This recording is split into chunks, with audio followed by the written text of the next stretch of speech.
Network is here. Oh, no punches! I'm real revolutionary right now. Support this man, Black Media. He makes sure that our stories are told. Thank you for being the voice of Black America, Roland. Stay black. I love y'all. All momentum we have now, we have to keep this going. The video looks phenomenal. See, there's a difference between Black Star Network and Black-owned media and something like CNN. You can't here and be scared. It's time to be smart. Bring your eyeballs home. You dig?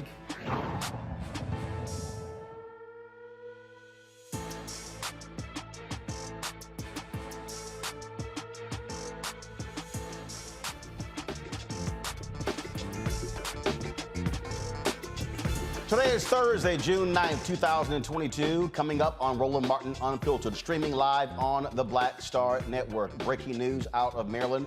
Another mass shooting at a business. 3 people are dead. So is the gunman. We'll give the details on that particular story. Out of Michigan, prosecutors are charging a Grand Rapids police officer with second-degree murder for shooting Congolese immigrant Patrick Lyoya in the back of the head during a routine traffic stop. In Houston, police say attorney Ben Crump lied about the gunshot wound of Jalen Randle, the one that he suffered from a cop. Crump actually represents his family as well as the Lyoya family. The U.S. Justice Department, they're launching an investigation into Louisiana's state police as more evidence shows the agency turned a blind eye to troopers beating black men, including the deadly 2019 arrest of Ronald Greene. We'll preview tonight's primetime January 6th hearing that Democrats say will be explosive and show America exactly what happened when domestic terrorists tore apart the U.S. Capitol trying to overturn the 2020 election. In the House, they passed a resolution condemning the Great Replacement theory. 205 Republicans vote against it. And a California businessman is suing the U.S. Postal Service after it seized shipments of face masks bearing Black Lives Matter slogans. We'll talk to him and his attorney. Folks, it is time to bring the funk on Roland Martin Unfiltered on the Black Star Network. Let's go. He's got it. Whatever the biz, he's on it. Whatever it is, he's got the scoop, the fact, the find. And when it breaks, he's right on time and it's rolling. Best believe he's knowing. Putting it down from sports to news to politics. With entertainment just for kicks, he's rolling. It's on go, y'all. It's Roland Martin, yeah. Rolling with Roland now. He's funk, he's fresh, he's real, the best, you know he's Roland Martin now.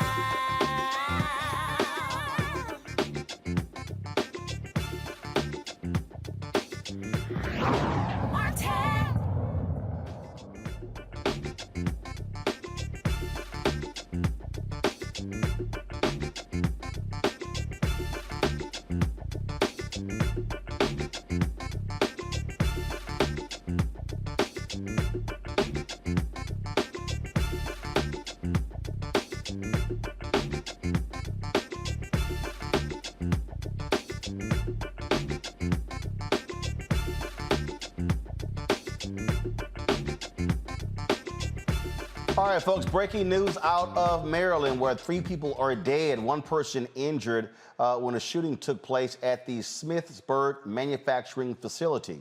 First of all, law enforcement officials are still putting together details of exactly what took place. Again, this was a factory in Maryland where, again, 3 people were actually wounded. The suspect was shot at the scene of this particular crime. And so it has been quite a busy day. We've had numerous mass shootings in this country for the last few weeks. Of course, there was Buffalo, there was Uvalde, Texas, and there were shootings that took place in other parts of the country as well. All of this is happening while Congress is doing what they're doing when it comes to, actually not doing anything when it comes to gun control. The House, they've actually done their part. Unfortunately, we're not seeing the Senate actually move on that as well. And so again, what actually took place there, again, 3 people have been killed, 4 others wounded in this particular shooting in Maryland. So we'll give you more details as they become available. As I said, police were shot. Police say suspect was shot at the scene. This is a photo from the New York Post here. Shows you the facility there where the shooting actually took place. Again, 3 people are dead, 4 people are wounded. Also dead is the shooter as well. Folks, we continue to see lack of leadership in Congress when it comes to gun control, when it comes to legislation. What we're seeing is that we're seeing a failure of Republicans to stand up and do anything about guns in this country. Now, supposedly they are negotiating with Senator John Cornyn and others, but the reality is don't expect the Senate to take up the bill that was actually passed in the House. The House passed a bill that would raise the age to 21 to be able to purchase a gun. Now, Mitt Romney, a senator from Utah, he has actually come out and said that he is in favor of doing that. But remember, you still need those 60 votes in the Senate to get anything done, because you have 2 Democrats who will not end the filibuster. And so this is a story that is in Politico. Conservatives lay off Senate gun negotiations. They're sort of laying low, not blasting anything until they see what actually happens. Again, the House has already passed their particular bill, but the Senate is not expected to pass that particular bill. I want to bring up my panel right now to talk about this, because, again, what we continue to see in this country, we're seeing a failure of leadership. Here's Dr. Larry Walker, assistant professor, University of Central Florida; Reese Colbert, founder of Black Women Views; and Dr. Greg Carr, Department of Afro-American Studies at Howard University. President Joe Biden was on Jimmy Kimmel's show where they talked for about 20+ minutes. And this is what Biden had to say about whether he would use executive orders to deal with guns. There have been, 27 shootings at schools? But I guess, I mean, just to get into it, why haven't we done anything about this? Well, I think a lot of it's intimidation by the NRA. And look, this is not your father's Republican Party. This is a MAGA party. It's a very different Republican Party. And so you find people who are worried, I believe, that if they vote for rational gun policy, they're going to be primaried, and they're going to lose in a hard right Republican primary. You an executive order. Trump passed those out like Halloween candy. Yes, sir. I did. Isn't that something that could happen? Well, I have issued executive orders within the power of the presidency to be able to deal with these, everything having to do with guns, gun ownership, whether or not you have to have a waiting, all the things that are within my power. But what I don't want to do, and I'm not being facetious, I don't want to emulate Trump's abuse of the Constitution and constitutional authority. And so, and I mean that sincerely, because I often get asked, look, the Republicans don't play it square. Why do you play it square? Yeah. Well, guess what? If we do the same thing they do, our democracy will literally be in jeopardy. Well, I mean, yeah. not a joke. All right, that sounds fine, Reese, but in reality, what we are seeing are Republicans in Congress who backed up what Trump did when he was in the White House, and so they wield power. They wield it. Period. And you know what, Roland, I would disagree with you when you say that the Republicans are failing to lead. They are leading. The problem is their leading is obstructing any kind of progress and actually radicalizing this country by rolling back rights, rolling back protections in every single state that they control. This is not a hypothetical situation. They are racking up wins after wins. So Republicans totally excel at leadership. The problem is they are just at odds with what with a majority of this country leads. And so that's what the Democrats have to realize. This is not inaction. This is obstruction that we're dealing with. And I don't believe that they're scared of the NRA. This is their fail-safe. Republicans have been for decades leading up to this moment. They are preparing for a time where their 99% white voting electorate is going to be the minority in this country. And so they're doing everything in their power to disenfranchise, to gerrymander, to take away as many rights as possible, to pack the courts. They did that with Trump and McConnell. And all we're doing right now is playing defense, playing catch up, and trying to stop the bleeding. And unfortunately, we just aren't being as forceful enough as we should be. I understand the limits of presidential power, but it rings a little hollow when you talk about our democracy dying. If you do what Trump did, our democracy is already dying. It's dead for many people in many states. In Louisiana, they have to redraw the map. But guess what? In Florida, their map stands. That has taken away 2 Black districts. And so I definitely challenge the notion that there's some nobility in trying to keep up the norms when the Republicans have said to hell with it. We are going balls to the walls. We're going to pull out every stop until we're back in power completely. And when we are back in power, you can kiss this whole thing called democracy goodbye, what we have called democracy, because that's really what it is. It's just a label at this point instead of a real institution.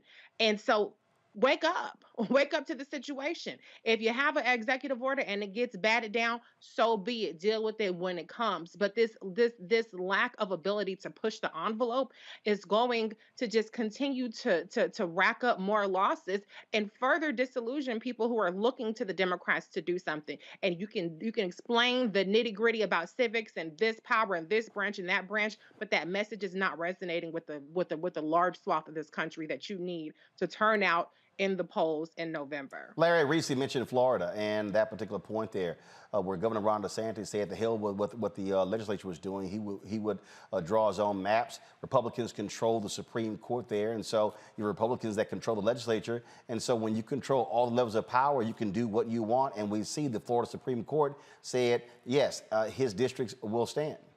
His maps will stand. Yeah, Roland. And the interesting thing about that ruling is it's inconsistent with the state constitution. But, Reese talked about, in terms of power play, and you referenced it before, it really doesn't matter what laws have been passed previously. It's just strictly a power play. So you talked about what's happening, obviously happening in Florida and the current map and essentially negating a Black congressional district. And then obviously we continue to extend and talk about the lack of effort, particularly obviously in the Senate, in terms of, try to hopefully identify some kind of comprehensive bill that addresses the issues of these mass shootings in the United States. But I'm not hopeful anything is going to happen. I also want to connect it to what President Biden talked about in that TV interview. And I've said before about that he's often too nostalgic, and he needs to really put on some boots and really get to work and forcing folks to do the work that needs to be done. He talked about not trampling on the Constitution, and no one's asking him to do that. But what they want to do is since the beginning of his presidency, is more of a sense of urgency. And obviously, he gave a speech last week, which is important. But we really need to see Congress members, not members of Congress, members of the Senate, hold their feet to the fire in terms of passing comprehensive gun reform. Because what we'll do, Roland, every week when we come together, we'll be having these conversations about these mass shootings. Obviously, the one you described in Maryland just happened within the last hour and a half or so. But this is tiring, and we need the work to get done. Also, let's remember that we have an election in November, and President Biden's poll numbers are in the tank. And we are likely to see a switch in the House, some changes in the Senate. So we really need to get something done, like I said a few minutes ago. He really needs to hold, and obviously Republicans, but also Democrats, the 2 Democrats you described, to change the filibuster so we can get some work done, not only in terms of gun reform, but obviously in terms of passing the John Lewis Act. Here's the thing here, Greg, to Larry's point. Biden keeps talking about, oh, this is not your dad's Republican Party, your grandfather's Republican Party. Guess what? You better be living in 2022. So, again, there's this hearkening back to what it used to be. That is gone. It is gone. I mean, it's sort of like when somebody's wife or husband leaves them, and you're like, yo, they ain't coming back. And you can sit there and flip through albums and look at pictures and old videos, but that life you had, that's gone. And so it seems that, Biden is still sort of hoping that something magical and mystical happens to where it returns. And even before Trump got there, the Freedom Caucus was there. Before that, the Tea Party was there. It ain't been that Republican Party when he was the vice president for Obama. So, that was 2009. It's been 13 years. You might want to wake the hell up. That's right. Yeah, and before all of them, the Spanish came. Before that, the English came. Before that, it was George Washington. In other words, there was never a time.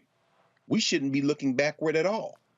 This is a violent enterprise. While these folk were being shot and several of them killed in Maryland, about 75 miles north of Baltimore near the Pennsylvania border, we were taping a Juneteenth edition of The Black Table with Gerald Horne. You know, our brother Gerald Horne, who is just, I don't know how he does it, just produced a 600-page book called The Counter-Revolution of 1836, where he's talking about Texas. He opens the book with a long discussion of violence, with the attempt to exterminate all the indigenous people of the place and to enslave Africans way past June 19th, 1865. Now, what does that have to do with what we're talking about right now? It has everything to do with what we're talking about right now, because what the White Nationalist Party doesn't grasp, because they don't really look at history, is that they can pass all these laws. And I think Reese just gave us a very succinct and brilliant layout of what's going on. But there are unintended consequences. What the hell do you think is going to happen when you rip up any notion of legal protections? The Supreme Court is getting ready to overturn a New York state law that's over a century old that's going to make it very easy to walk around in New York City with guns. And when that happens, California is going to be faced with an issue. There are about 7 states, Maryland is one of them, that have strict gun control laws that are going to be attacked after the Supreme Court does its work, that packed Supreme Court that Reese just talked about. Now, California is one of those states. There are about 120,000 Californians with concealed carry permits. But you know where most of those people are? San Bernardino, Shasta, Fresno, Orange, Sacramento, and Kern counties. And you got law enforcement officials there, because it's up to the discretion of law enforcement officials to give out those permits, who are handing out applications to people to apply. LA and LA County, which is about a quarter of the population of California, they have less than half of 1% of all the concealed carry permits. And there are two, according to a recent New York Times article, in the whole city of San Francisco. Now, what does that have to do with all what we're talking about? There's a culture of violence here. The culture of violence says exterminate anyone who doesn't look like you to protect whiteness. That is the history of Texas, and in many ways, the history of the whole criminal enterprise called the United States of America. When they consolidate power, and the White Nationalist Party has done that. I mean, we see that feckless ghoul out of Kentucky saying that you must protect Brett Kavanaugh at all costs. Damn those children in Uvalde. And, you know, hey, I'm very happy about that, because you see what is happening at this point is they think somehow that the rest of us respect the law more than they do. That is a tragic mistake. If no one else understands power in this country, it's Black Americans.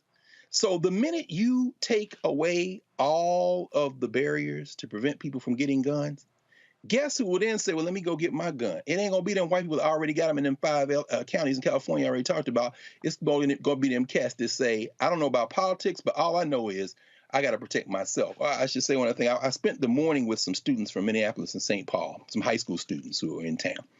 And I had my mask on. And I asked them, is Minnesota safe? Because you were talking about, you know, Mayor Locke and George Floyd.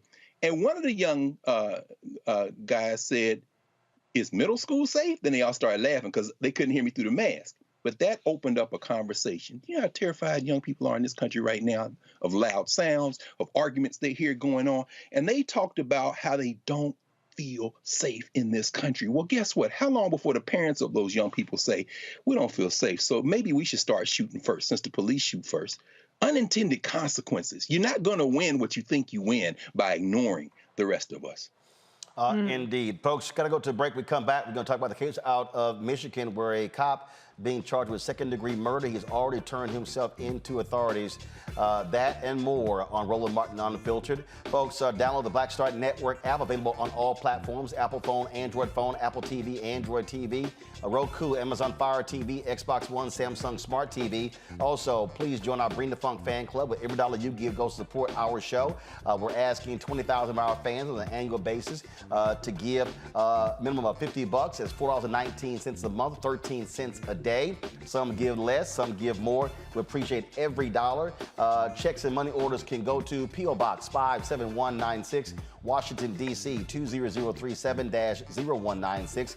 Cash App is $RM Unfiltered. PayPal is R Martin Unfiltered. Venmo is RM Unfiltered.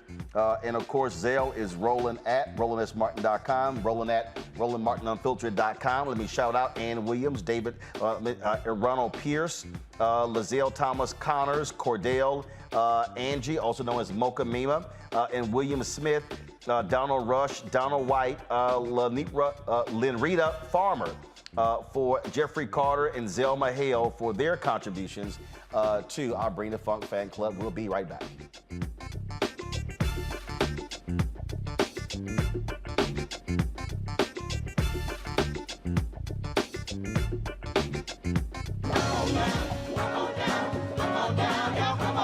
Welcome you to the launch of the Mass Poor People's Low Wage Assembly and Moral March on Washington, D.C., June 18, 2022. We are a new, unsettling force, and we are powerful anew. Unsettling force, and we are here. We're rising up to demonstrate the compelling power that we, poor and low-income people, have to reconstruct society from the bottom up. And we need to do it with the loudest voices possible, the biggest actions possible. Because we know that there is no scarcity in this land. The only scarcity is the moral will to do what's right. Hold on, just a little while longer. We are those with sub-minimum wage jobs who can't afford sky-high rent. People with disabilities are the fastest growing minority group. It's crazy to me that in 2021, it's still legal for workplaces to pay a sub-minimum wage to people with disabilities. There are still so much trial and tribulations that we go through as Indigenous people. We can't get a decent wage to sustain ourselves, nor can we get adequate housing. Veterans across this nation say enough is enough. We can't pat essential workers on the back on one day and then cut their health care the next day. Health is a political choice. What more do I need to do to prove that my voice is just as valuable as anyone else's? There are still forces in denial that would try to slow walk our transition to a clean economy and a just future for us all. We have an immoral system run by immoral people. But together we walk, and we walk and we fight. It's time for a change. Reconstruyamos esta gran nación. See, we are people of resilience as we fight these interlocking injustices together. When we work together, mobilize together, and rise together, we become a voice for the voiceless, and we become an agent of change in a time where great change is needed. We need the third Reconstruction to ensure that deaf people, people with disabilities, and all people can have the right to live and to thrive. We know what they are doing, but the question is, what are we going to do? Reconstruction begins when we change our mentality and say it's time for you to get your foot off of my neck. Justice is coming soon.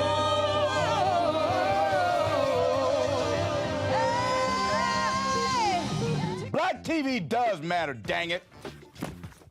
Hey, what's up, y'all? It's your boy Jacob Lattimore, and you're now watching Roland Martin right now.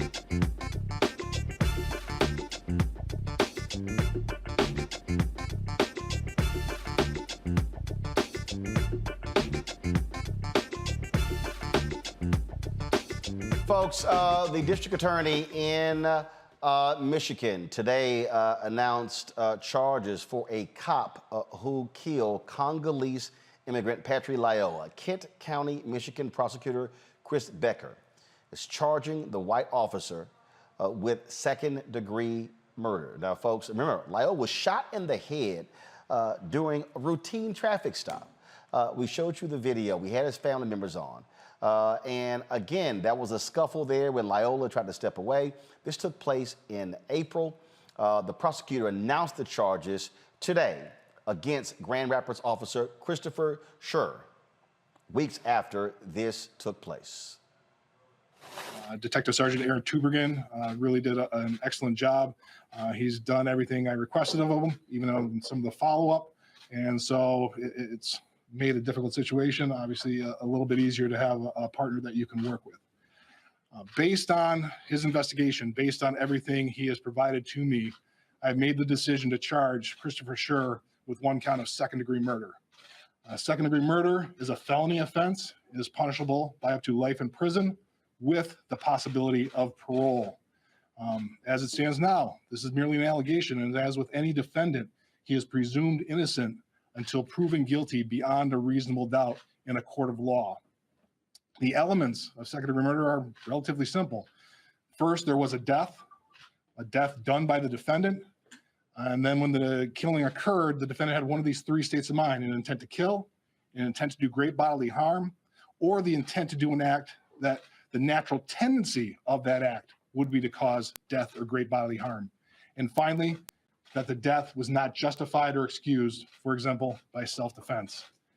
Taking a look at everything that I reviewed in this case, I believe there's a sufficient basis to proceed on a single count of second-degree murder, and that charge has been filed with the courts as of today.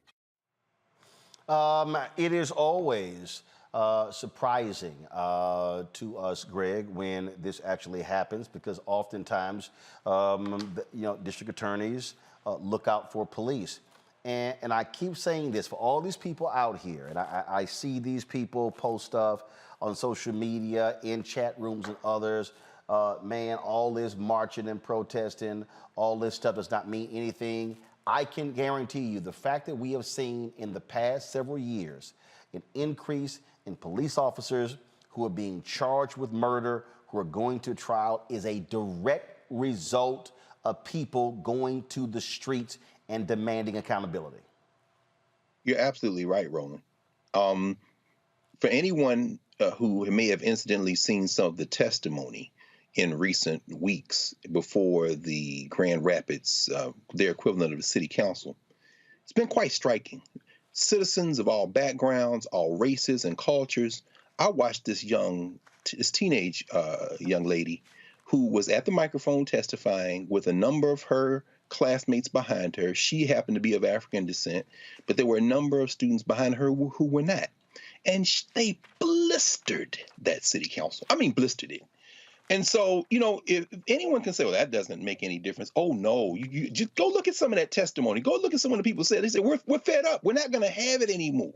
In 2017, that Grand Rapids Police Department handcuffed an 11-year-old at gunpoint. Later on, they had 5 teenagers at gunpoint as well during that same year. And in 2020, they somebody shot a protester. One of the cops, Patarollas, shot a protester in the face with a gas canister. Now, is that outlying behavior? No, the Patarollas have license to kill, and they will hunt.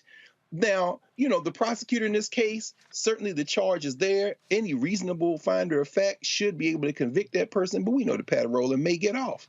But the point you're making is the point to be made. These people will move as more and more of us move to end this. I would encourage people to go and look at some of that testimony before the Grand Rapids City Council. This is why, Larry, we talk about pressure. We talk about why that is important. It was very interesting seeing this here where you had, Kevin McCarthy on the floor of the U.S. House yelling and screaming for Democrats to do something about a bill that Senator John Cornyn put forth dealing with security for U.S. Supreme Court justices. And The thing that I found to be interesting was you're demanding people move now, but you had no sense of urgency to protect citizens from cops with the George Floyd Justice Act. You're demanding people move now to provide security for 9 Supreme Court justices, but you're blocking gun legislation. And so I'm going to play this, and I want you to comment on that. Listen to this, y'all. Let me see. Let me go ahead and get this reconnected. Because it's just been so striking listening to these folks. Go ahead. Now you should play it now. House Democrats are leaving. Today they want to leave for a long weekend. They gave tomorrow back. I spoke to the majority leader this morning. I told him nobody on this side would object. A unanimous consent. He could run that bill on the floor right now and send it to the president so we could protect the Supreme Court. How many times do they have to be threatened? How many people have to be arrested with a gun outside their home? What would have happened had he not called 9/11? He didn't just have a gun. He had zip ties. But somehow you want to leave. This bill could be on the president's desk right now. And so could the George Floyd Justice Act had House Republicans not voted against it, had the Senate not blocked it. So let's give him an Oscar, because it's just performance. Listen, when black folks were killed in Buffalo, I didn't see McCarthy go to the House floor and demand that we do something about the white supremacists that killed all those black folks comprehensive gun reform. In fact, most Republicans voted against, all but one Republican voted against the bill to deal with domestic terrorism that was passed after the Buffalo shooting, including Kevin McCarthy. And that's the message, right? We care about Supreme Court justices, but we don't care about the lives of children killed in Texas, of black folks killed in Buffalo. So we see where the priorities lie. Yes, obviously, and I understand the importance of raising the concerns regarding the Supreme Court justices, but the bottom line is, Roland, we just had another mass shooting today in Maryland. So what is McCarthy prepared to do about the lives throughout the United States that are being impacted by gun violence? Obviously, not just mass shootings, but we see other elements of violence, gun violence in communities throughout the United States. What's the plan? This is all showboating, because obviously, like you said, Roland, when it came to Republicans having the opportunity to highlight that white supremacy is not something they believe in or support, they didn't do it. When they had an opportunity to support comprehensive gun reform, they didn't do it. So once again, we see where the priorities lie for not only McCarthy but the Republican Party. But we need, once again, this is why it's important to continue to apply pressure from voters to make sure that folks wake up and realize that if we don't force the Republican Party to change their perspective on guns and violence in the United States, that we'll continue to see photos of children, of various people from various backgrounds being slaughtered.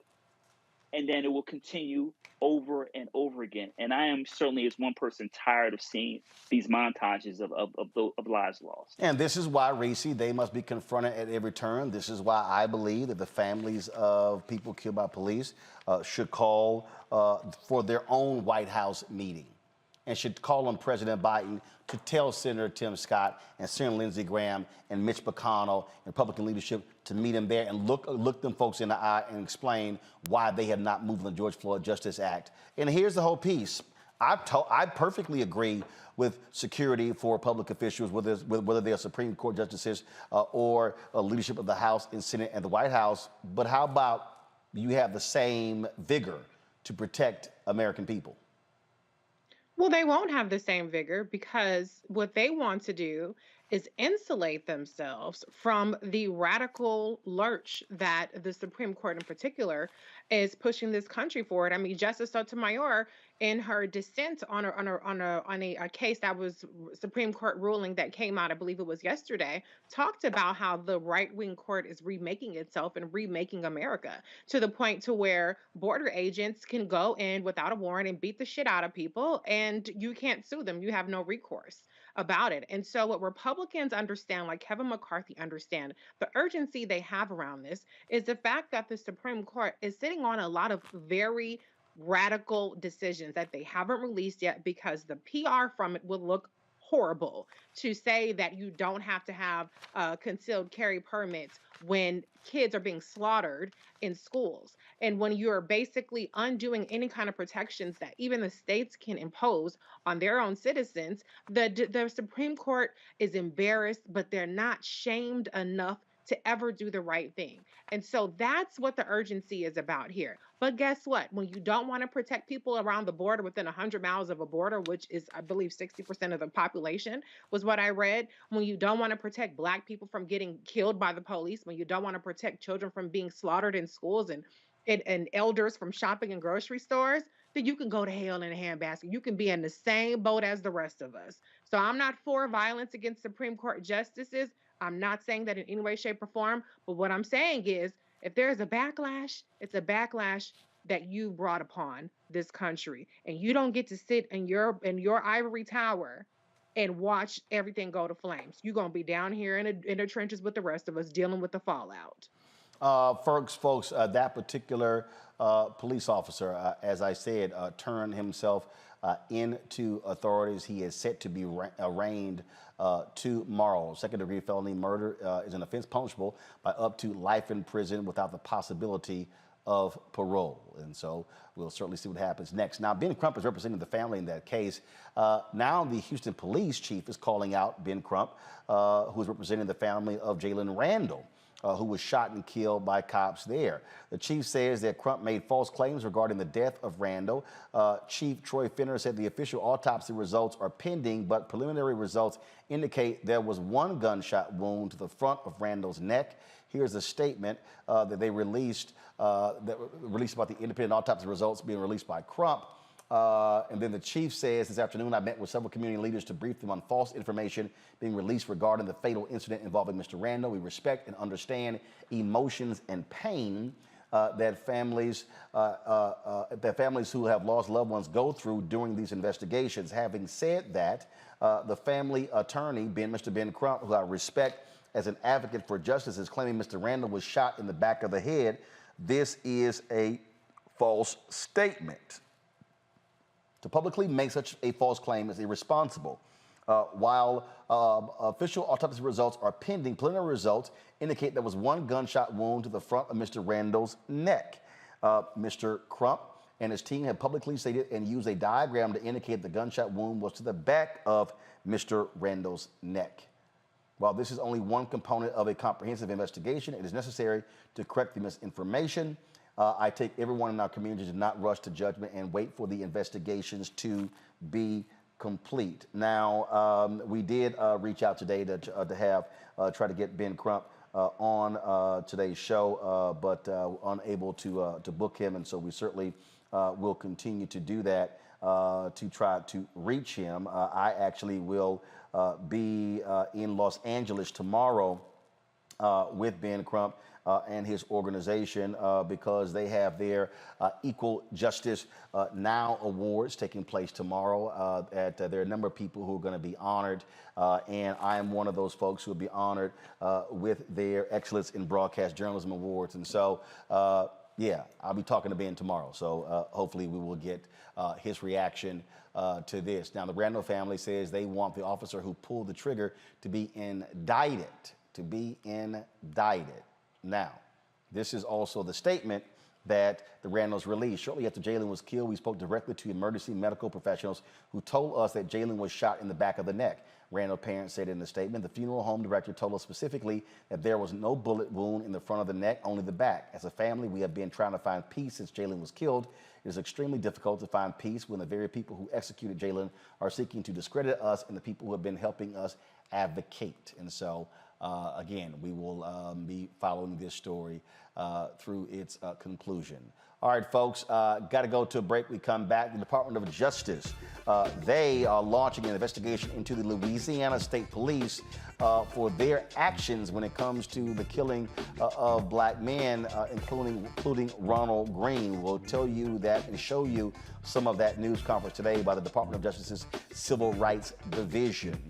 Again, folks, if you're watching on Facebook and YouTube, hit that like button. We want to easily pass 1,000 likes. Also, we want you to download our app. Our goal is to get 50,000 downloads. We want to hit 100,000 downloads by the end of the year. And so this is our ability to control our own destiny. I keep telling you, it's one thing for us to stream this show on YouTube or Facebook or Twitch or on Instagram, but it's different when we actually own the product ourselves. And so that's really what our goal is in building up the Black Star Network. And so, of course, you can download it on all devices: Apple phone, Android phone, Apple TV, Android TV, Roku, Amazon Fire TV, Xbox One, Samsung Smart TV. If you want to support us with our Bring the Funk fan club, you can do so. Check and money orders to P.O. Box 57196, Washington, D.C. 20037-0196. Cash App is $RM Unfiltered. PayPal is R Martin Unfiltered. Venmo is RM Unfiltered. Zelle is Roland at RolandSMartin.com. Roland at RolandMartinUnfiltered.com. Let me shout out to folks who did send checks in. Payne Thomas, we certainly appreciate it. Donald Nash Jr., thank you so very much. Let me also thank here Melanie Tittle. She actually sends us a check every single month from her bank account. So Melody, I appreciate that. We have Baron Harper. Baron put on his check parentheses, truth be told. So Baron, we appreciate that as well. George Daniels, thank you so very much. JB Bond, we appreciate your check as well. Let's see here. Merle Lucky, thank you so very much for your cashier's check. Thomas Lee Shearer Jr., thank you so very much. Deborah Morris Ralph, we appreciate that as well. And then Dora Savarin. Dora, I appreciate it as well. I'm going to read some of your cards in the next break. Folks, thanks a bunch. We'll be right back on Roland Martin Unfiltered on the Black Star Network.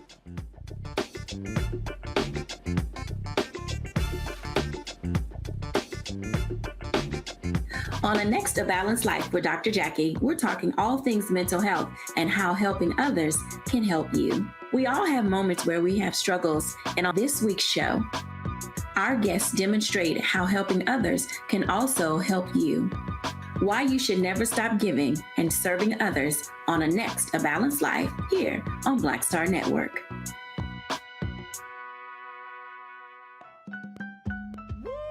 We're all impacted by the culture, whether we know it or not. From politics to music and entertainment, it's a huge part of our lives, and we're going to talk about it every day right here on The Culture with me, Faraji Muhammad, only on the Black Star Network. Hey everybody, it's your man Fred Hammond. I'm Deion Cole, and you're watching Roland Martin Unfiltered. Stay woke.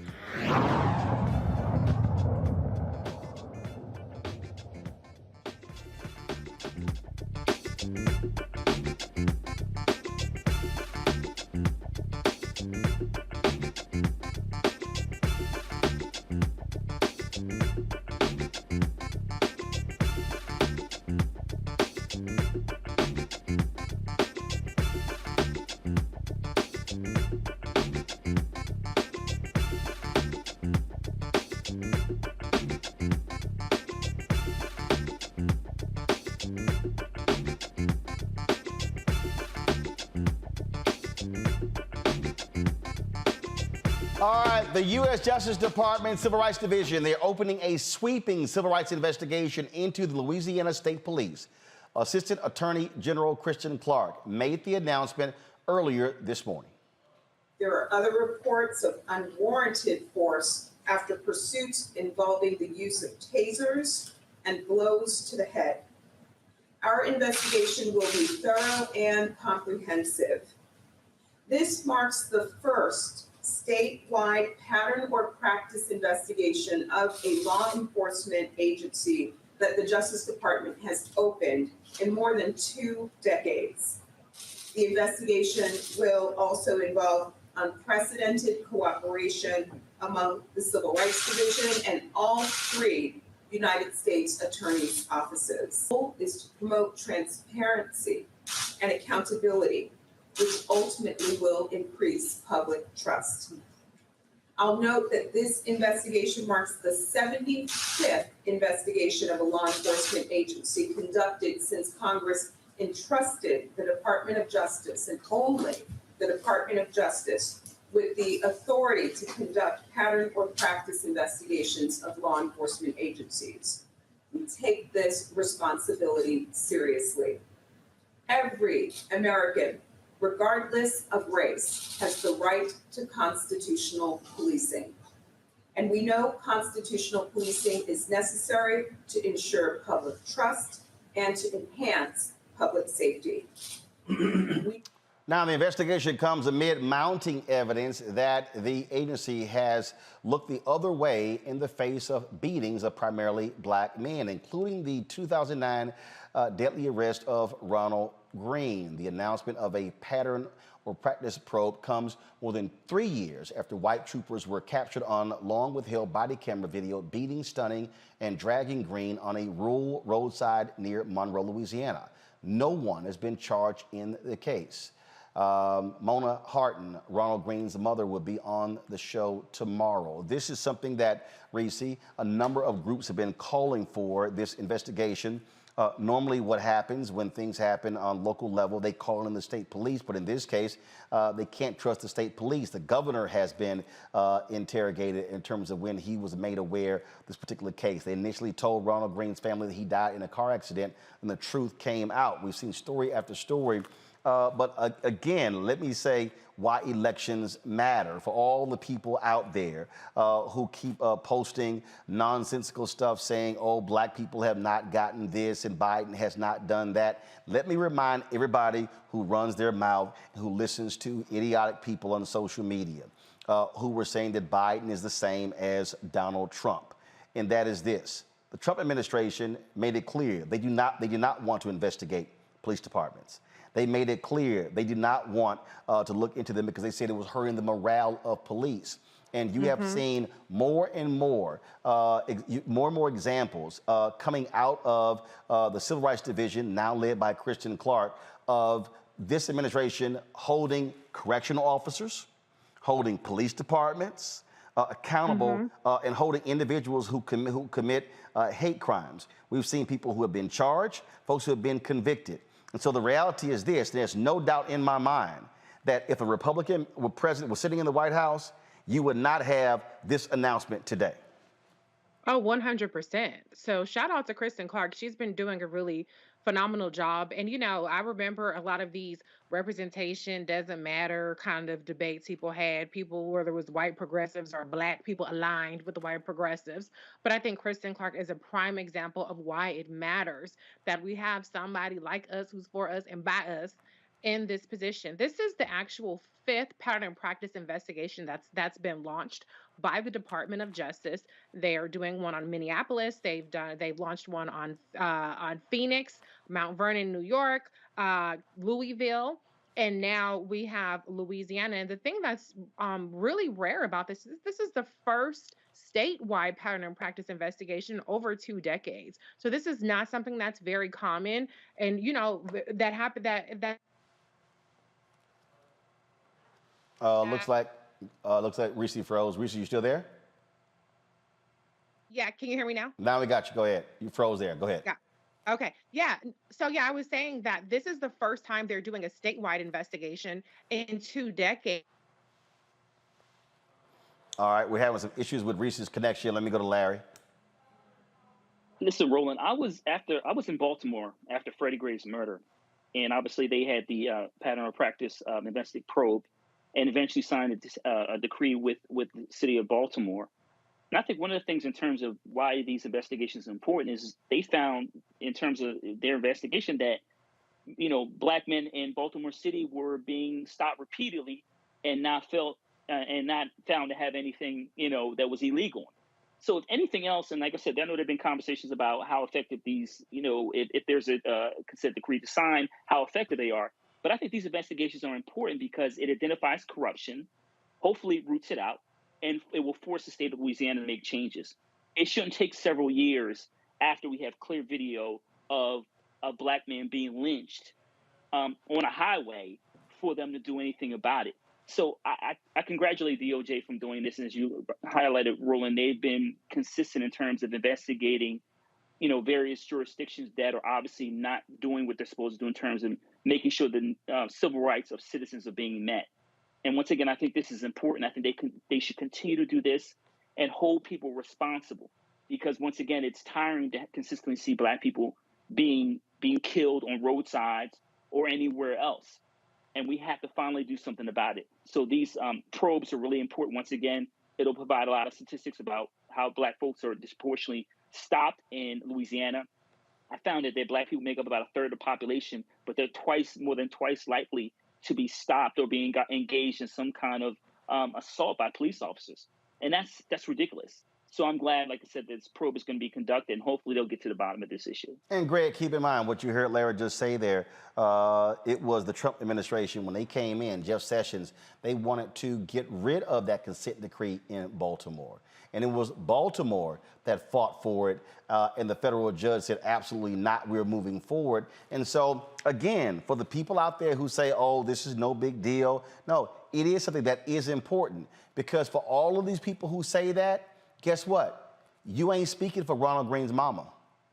You're not speaking for the people in these cities, in Louisville, Breonna Taylor's mother or her relatives. And so it amazes me when I listen to these people who say, oh, this is nothing, this is performative. Well, you ain't got a loved one who's been gunned down and the cops lied to you. So I don't really give a damn what you have to think.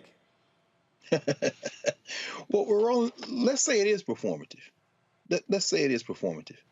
The video you showed with our sister Kristen Clark there, flanked by those three brothers, if we certainly don't see what the optics are, guess who does? Every white nationalist in this country. You see, Merrick Garland is an underwhelming attorney general. But in this case, what we're seeing here, look at those black people standing there. Now, see, those black people have the added benefit of being something that in this country is far too rare. They are, what's the word? Oh, yeah, the law.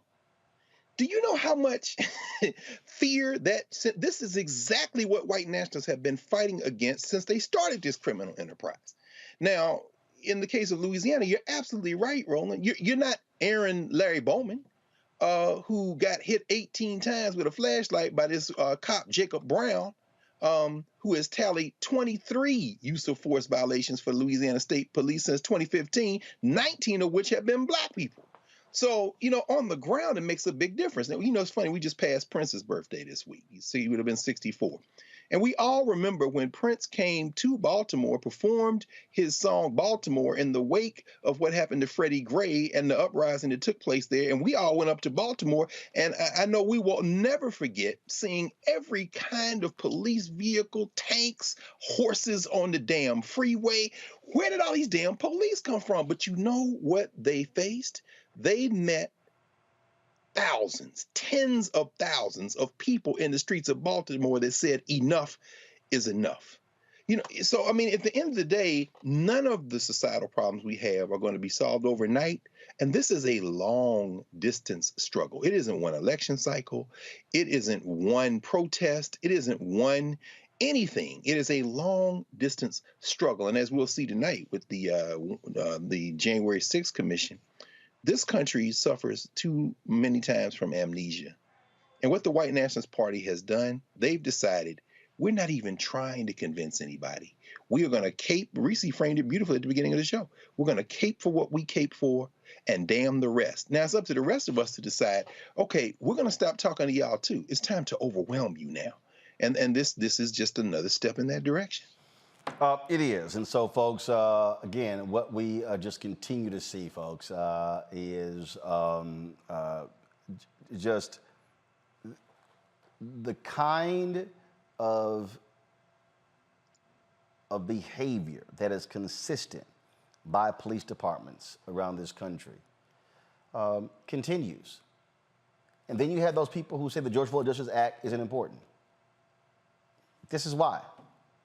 And again, and I'm just going to go ahead and say it, and I really don't care. I don't really give a damn if any of you fools out there, y'all do your little videos and your little bullshit Instagram post, and you sit here and like, oh, you caping, oh, you bootlicking, all of that.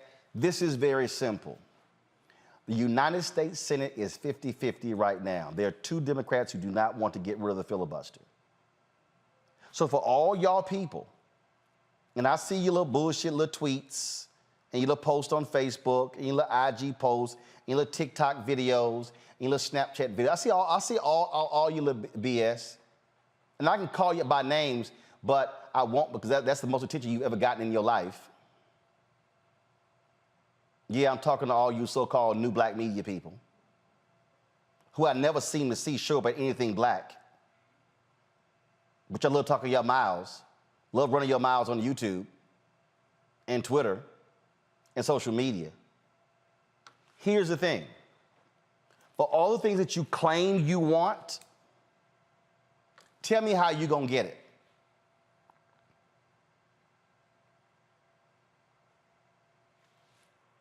I'll wait.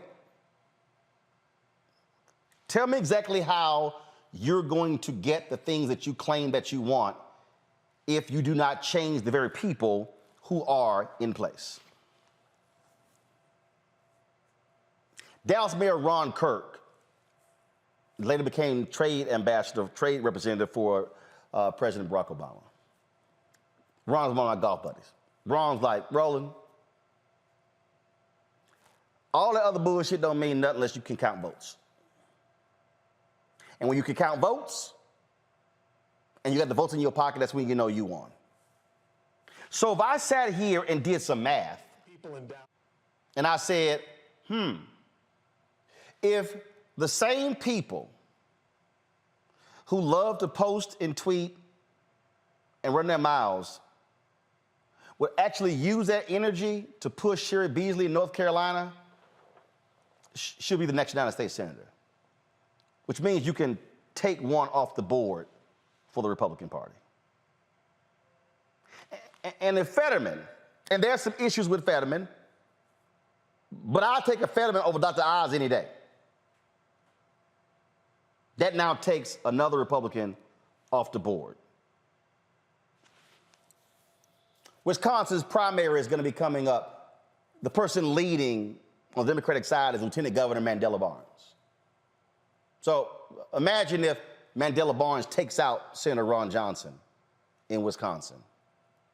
That's 3. You got that fake MAGA fool, J.D. Vance in Ohio. So imagine if black folks and others in Ohio support Congressman Tim Ryan. That's 4. And imagine if Democrats in Florida get their act together and Val Demings knocks out Marco Rubio. That's 5. Imagine if black people and poor white folks in Kentucky would stop voting against their interests and voting for Rand Paul would instead support Charles Booker. That's 6. And imagine if the same black people running their mouths, including some folks based in Louisiana, would use the energy to register black people between now and November to support Gary Chambers. You could take out Senator John Kennedy, that fake talking fool there as well. That's 6. You protect Warnock in Georgia. You protect Nevada, New Hampshire. And also, you could potentially take the seat in Missouri. What I'm laying out is, if folk actually put the work in, the Senate could potentially look like 56-44, 57-43, 58-42, 59-41, dim to Republican. Now, Manchin and Sinema don't control the show. But some folk out there love to tweet about what folk not doing, what they should be doing, and who licking boots, and who doing that. And you know what's going to happen? They're going to be the same people posting and tweeting if Republicans control the House and the Senate. They're going to be the same ones saying, oh, look at this here, we cause Democrats to lose. Now what they're going to do, and while the Republican Party is running a train on you, Yes, I said that for a reason.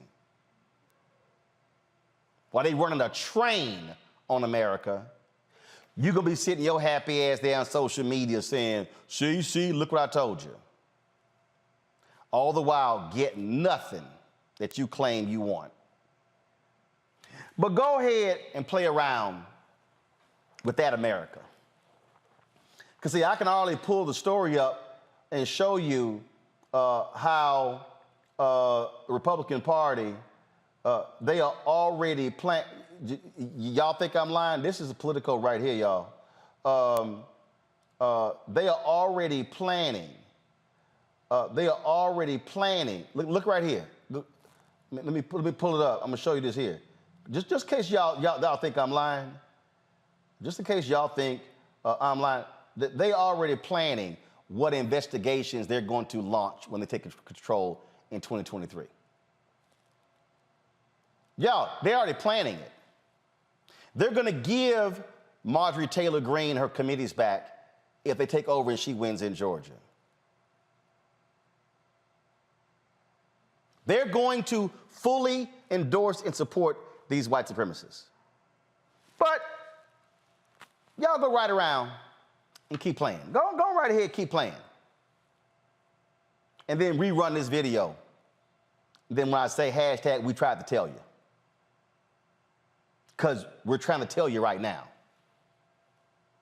But as they say, fuck around and find out. Maybe you understand that language more than anything else. You're watching Roland Martin Unfiltered on the Black Star Network.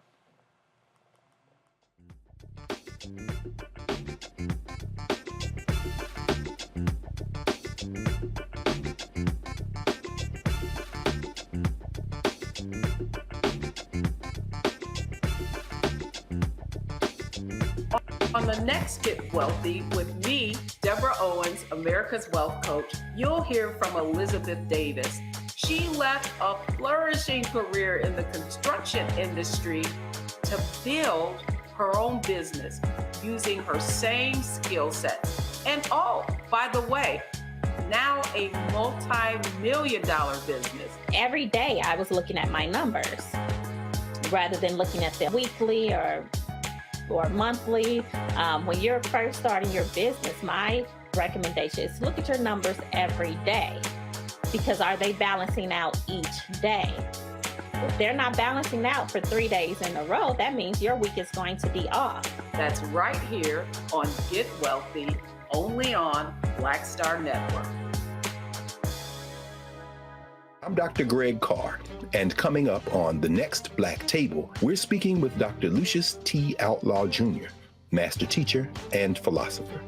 He takes us on his journey to discover and celebrate Black philosophy. From my undergraduate years at Fisk all the way through my PhD, I was never in a philosophy class where I had a professor who was a person of African descent, nor a sign of text written by a person of African descent, ever.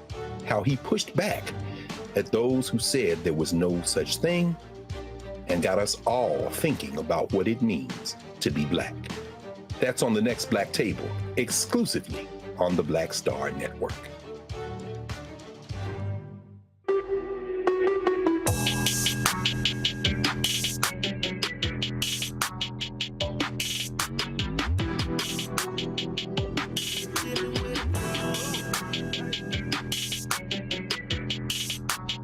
Hey, fam, Patrol Grooming is a men's grooming company that delivers on their promise every day to men everywhere. Everything we do, every product we make is designed to help you present your best self. It's a promise they've kept since 1991 when they first introduced the Bump Patrol brand, the #1 men's product for a smooth, bump-free shave and silky skin.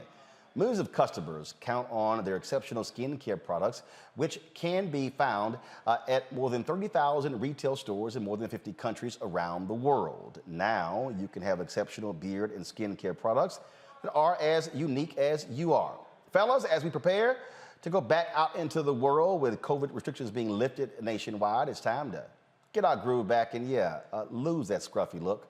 Visit www.patrolgrooming.com to order a Patrol Grooming box and use this discount code, #Roland30, that's #ROLAND30, for a 30% discount at checkout. And we certainly appreciate Patrol Grooming being a partner with us at Roland Martin Unfiltered and the Black Star Network.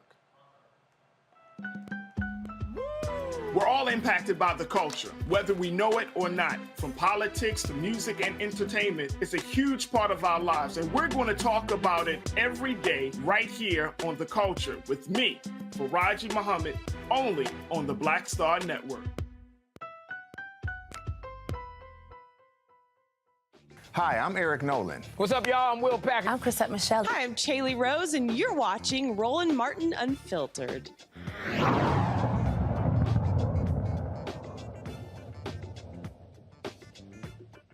Out there, and we are listening to Trump. Your boss. It's sad. It's sad.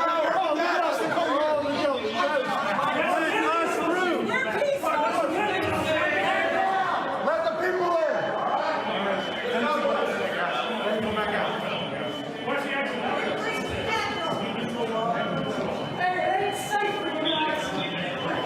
We love you guys. Take it easy. It's an 11-month investigation with the American people.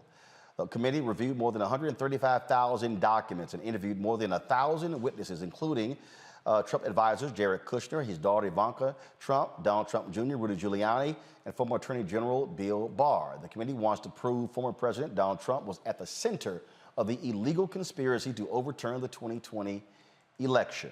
What else should we expect to learn from tonight's hearing? Joining me now is Michael Sozan, a senior fellow at the Center for American Progress, where he focuses on democracy and government reform. Michael, glad to have you on the show.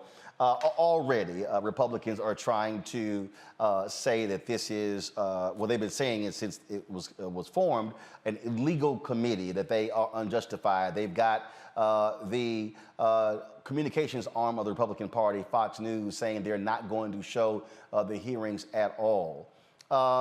Is it too late, though? It's 11 months for it took place on January 6th, but is it too late? Has it already been baked in the minds from your perspective in terms of how people just feel about this? And Republicans are saying, hey, focus on inflation, focus on gas prices, focus on baby formula. Americans don't care about January 6th. Your thoughts? Roland, thanks for having me on. No, I don't think it's too late at all. I think that, of course, it's taken a while for the committee to really dig in and do its investigation. You threw out some really good figures there about, those figures show how deeply this committee has been doing its work. It's had the key staffers on the committee themselves used to be former prosecutors. So they've been taking their time to uncover as many facts as possible. And they're going to start weaving the facts together for America tonight. And I think that the majority of Americans are going to go into watching these hearings with an open mind. They're going to want to see how the facts come together. They're going to want to connect the dots. And then they're going to want some accountability. Now, of course, as we know, a big portion of this country, 30 or 40%, maybe the Fox News followers, are largely shut off to this. But that still leaves 60% of the country that's going to be following it, that's going to be discussing it. And after these hearings happen over the next few weeks, and after America learns about the true depths of this conspiracy and how to keep it from happening again, it's going to start conversations everywhere. And hopefully that will have a ripple effect. And hopefully that will start to change some minds of people who we didn't expect to change their minds. But we're starting off with a vast reservoir of people who really do want to know what is going to be revealed from these committee hearings. Again, what's interesting to me, this continuing effort to discredit it, is because the people who are trying to do discrediting, they literally are still in power in the United States House. I was just talking about why we've got to vote in November. These people will be in control, in power, chairing committees, Speaker of the House. These people, they will be in control.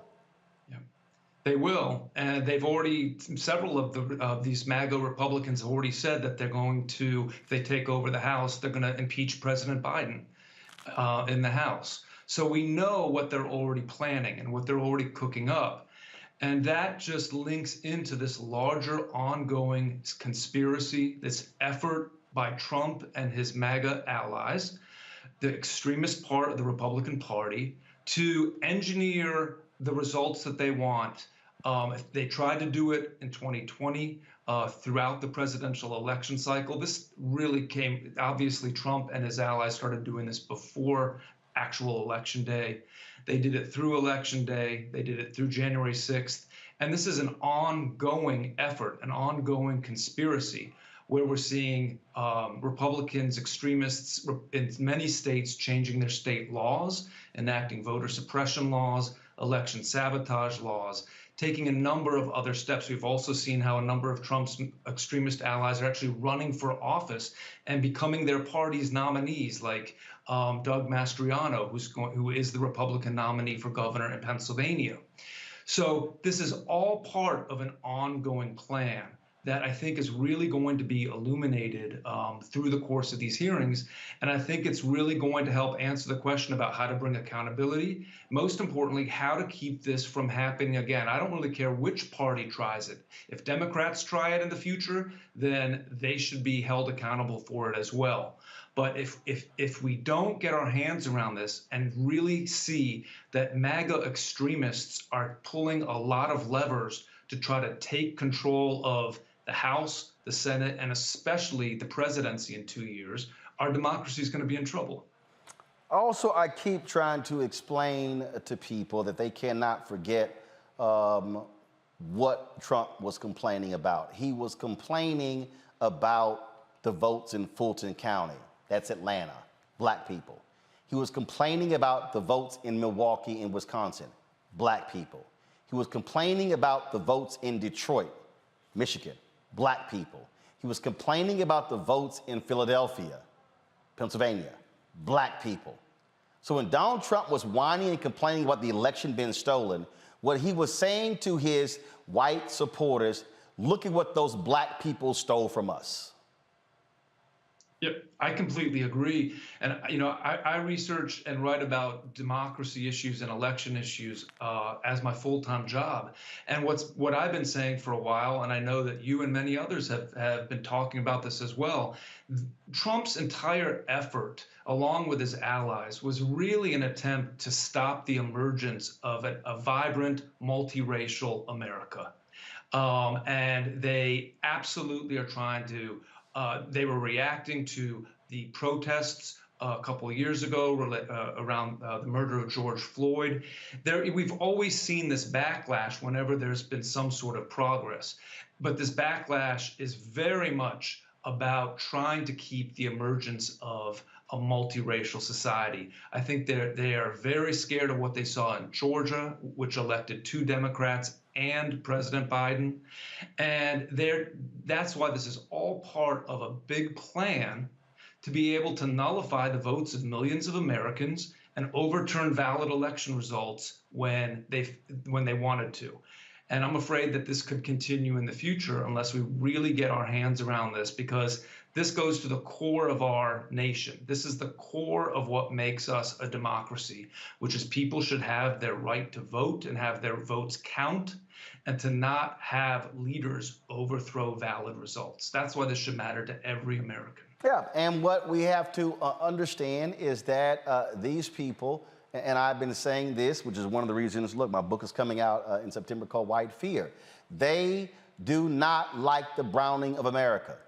And so they cannot stand the fact that you have an increasing number of black people and Latino people being elected to office. They can't stand that. And so therefore, this notion of they are taking America from us, so therefore we must take it back. That's all this whole Make America Great Again crap is all about. They cannot handle the new America. That's exactly right, Roland. And that's why, you know, there's obviously the MAGA wing of the Republican Party has become the dominating force in the Republican Party. And thank goodness that there are some reasonable Republicans, some pro-democracy Republicans in the party still. And, you know, whoever would have thought that some of us would be heralding someone like Congresswoman Liz Cheney as a pro-democracy warrior. But she is an example of somebody who's willing to stand up to the MAGA extremists who tried to overthrow or tried to block the peaceful transition of presidential power. And I feel like there's got to be some sort of alliance amongst progressives and independents and pro-democracy, reasonable Republicans who are not part of the MAGA faction. Because if that doesn't happen, then these extremist MAGA politicians, Trump and his allies, are going to continue to do whatever they can. And all they have to do is mess with the election process in just a couple of swing states where their candidates are running. Again, for example, in Pennsylvania, where Mastriano is running. All they have to do is put in some secretaries of state who oversee the elections inside of states and throw some of the elections towards Trump or the Republican nominee's way. And that's why these hearings are going to be so valuable, because it's going to shine a very bright light on those sorts of tactics. And I predict and hope that Americans are going to rise up and say, this can never happen again. Greg, I'll start with you. The hearings start in less than 45 minutes. Greg, from a value standpoint, what do you think it will provide to the American people? Well, I have no idea. I don't think there's such a thing as the American people. I think we have the attention spans of fruit fries. I think I was watching Adam Schiff yesterday talk about the fact that they hired a television producer, a film producer to try to get the message home. James Goldston, the former president of ABC News. Yes. And so, I'm listening to you, Mike, and I read the article that you wrote in The Hill last week about dark money. And just thinking about the primaries, we saw all that money that was poured into the LA mayor's election that swayed people's opinion. The guy who's running against Karen Bass is telling bold-faced lies. We saw how mass media said, well, they took out the San Francisco progressive DA, and San Francisco sent a message to America, and went right across the bay in Oakland, a black woman as progressive or more than him won her primary, and in Contra Costa, another black woman as progressive him won as well. I'm wondering tonight how we take on the fact that there is no American people. This is the problem Joe Biden has. So I guess I would ask a question, Michael, of you. When we talk about reasonable Republicans, the reason Fox News isn't showing this tonight is because they live in a different world and they have declared war. At what point do we say us versus them and stop chasing this fantasy called the American people? I know Schiff and them are going to try to produce this tonight for people to watch, but people not going to watch. And the money is being poured into people, even the ones who can be convinced, are being convinced away from their interests, and the people who are holding on to white nationalism are clinging to it, and they can never be persuaded because the thing they fear the most is including the rest of us. I mean, at what point do we just say enough and we just got to fight for this, and there's a us and a them in this? Well, I agree. It's a high hurdle here because a lot of people have retreated into their own camps, and you've got the whole Fox News audience who might not even see any of this. But I think it's incredibly important for Congress to be doing this bipartisan investigation to really lay down to make the factual record for history. And I've got to think that with a lot of the country watching, and polls have indicated that over 60% of Americans are open. They want to watch these hearings. They're open to considering the evidence, connecting the dots, hearing what this conspiracy was all about and how to make sure it never happens again. I've got to hope that that's going to create some sort of national conversation. And I agree that even as splintered as we are, hopefully the media can focus on it. I mean, look, we remember back to the Benghazi hearings, right? Those were as partisan as you can get. But the Republicans just stuck with it for years, and they made Hillary Clinton come and testify, in fact. And she did. She testified for approximately 11 hours. She went and answered their questions. But they just kept talking about it over and over again, and it seeped into the public consciousness. And the mainstream media covered it nonstop as well. So that's what my hope is here, is that there's enough conversation around this amongst enough of these splintered groups that there are going to be some repercussions from this. But at the tail end of it, if we haven't moved any Republicans, or any MAGA Republicans, especially out of their camp, then I agree that Democrats or progressives really have to move forward with the narrative that's going to come out of this hearing, which is that this is a deep-seated conspiracy amongst Trump and MAGA Republicans, and it's still going on, and we need to do everything we can to stop it. And people need to vote accordingly. Reese.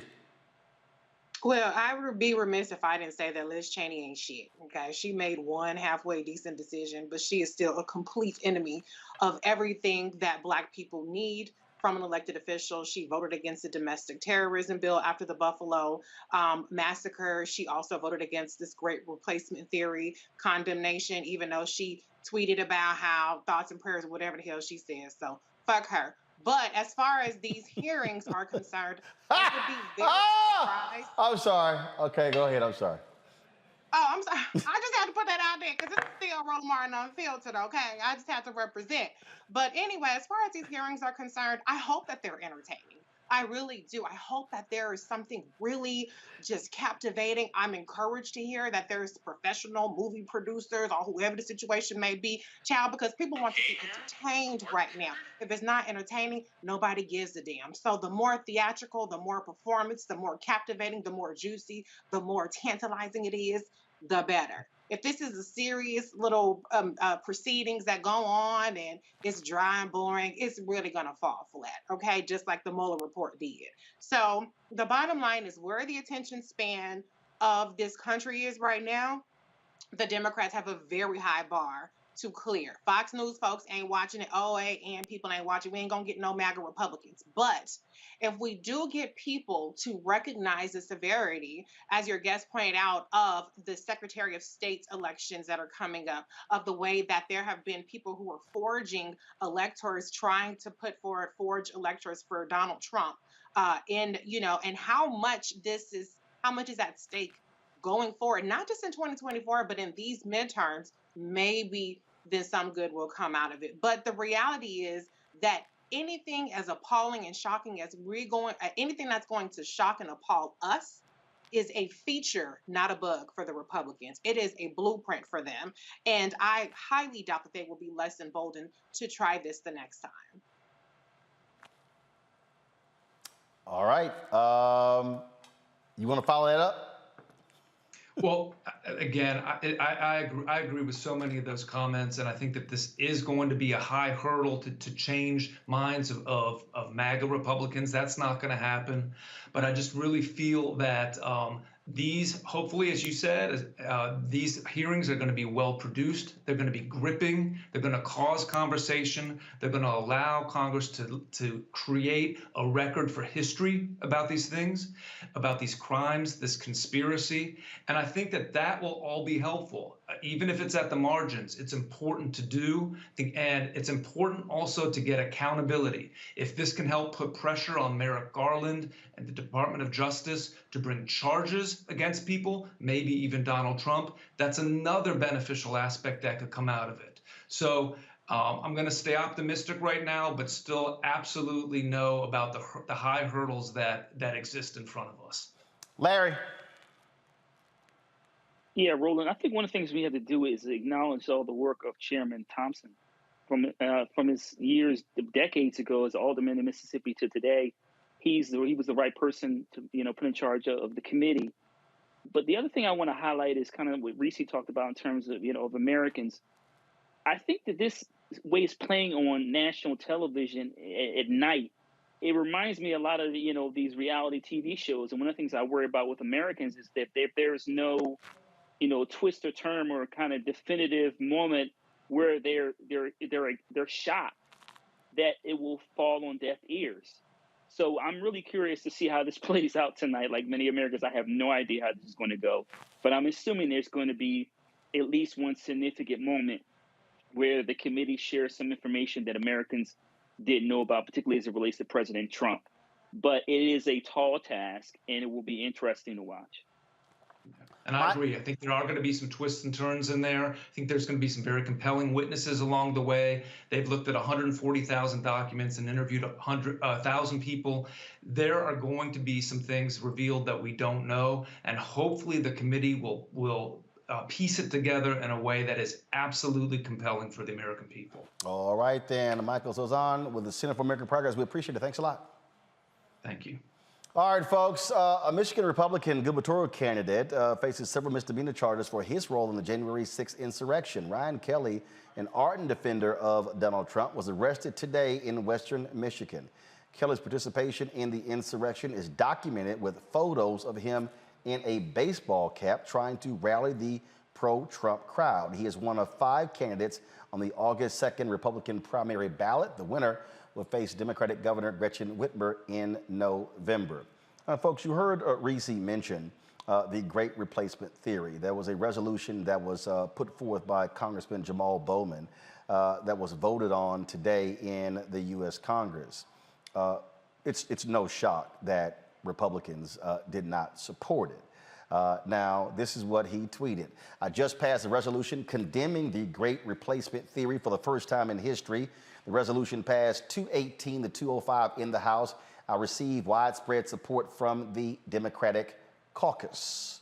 That was the first tweet. There were a series of tweets that he actually sent discussing that. Now, again, I keep telling y'all, all House Republicans, and yeah, 2 Democrats voted against the resolution. Who are the 2 Democrats? Find out, please.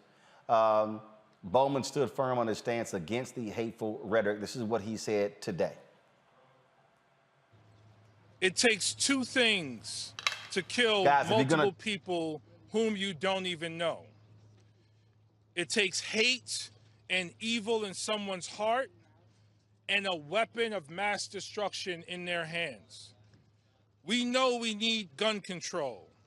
We also need to fight against hate in all of its forms to truly build a multiracial democracy, the one that we all want so desperately.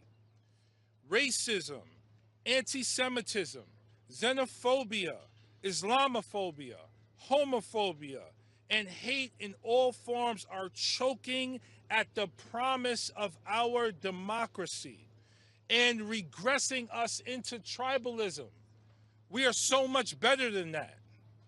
In Congress, we must treat both the issue of gun control and the root causes of hate.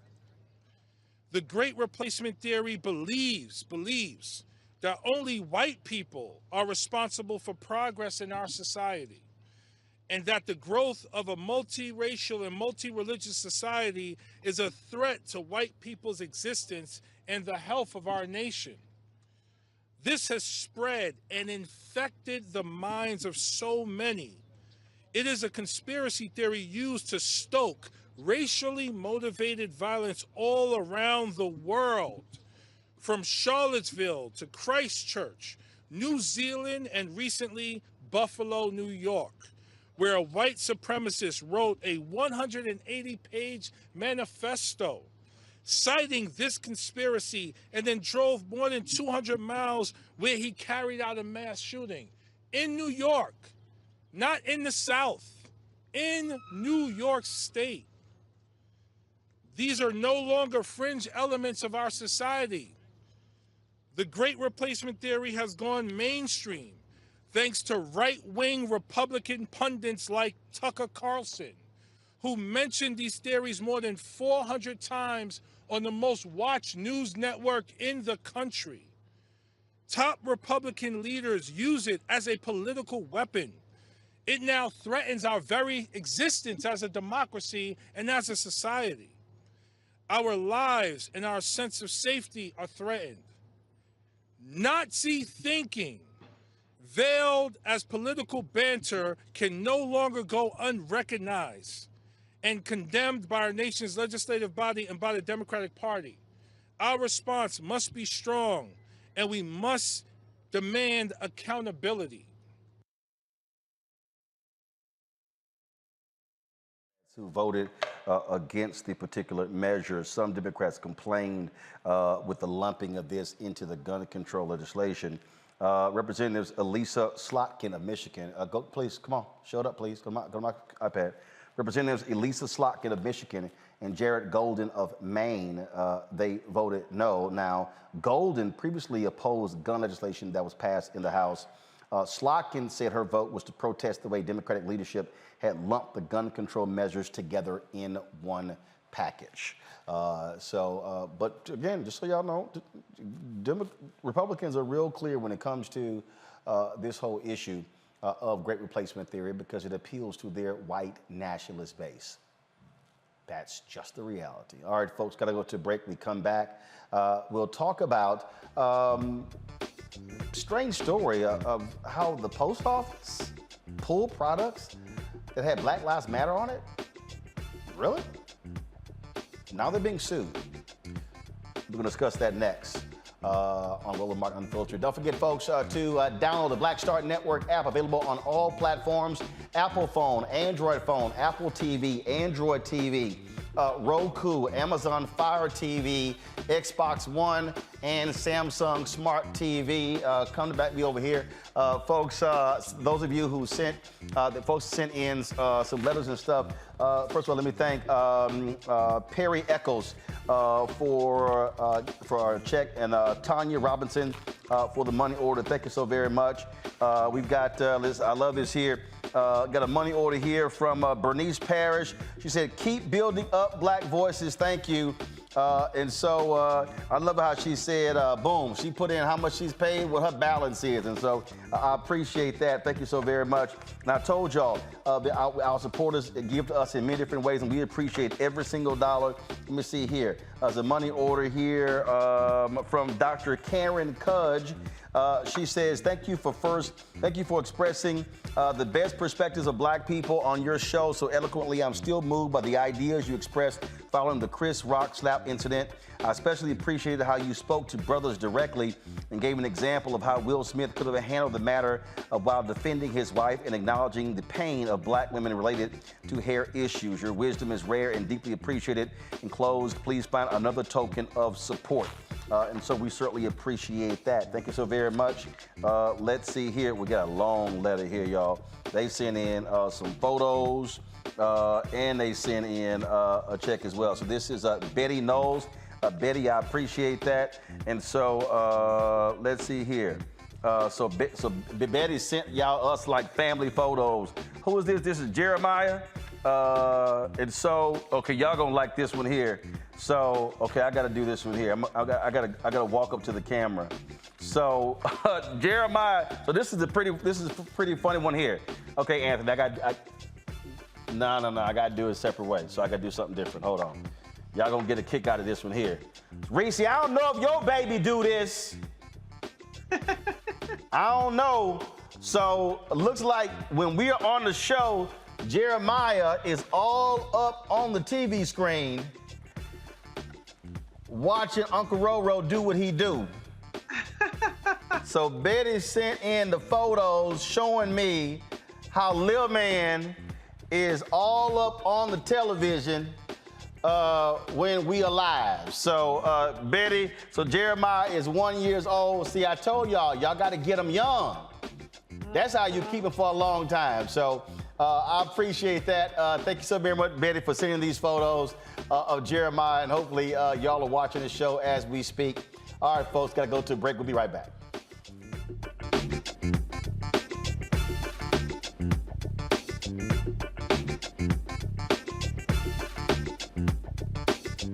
A powerful movement is rising across America.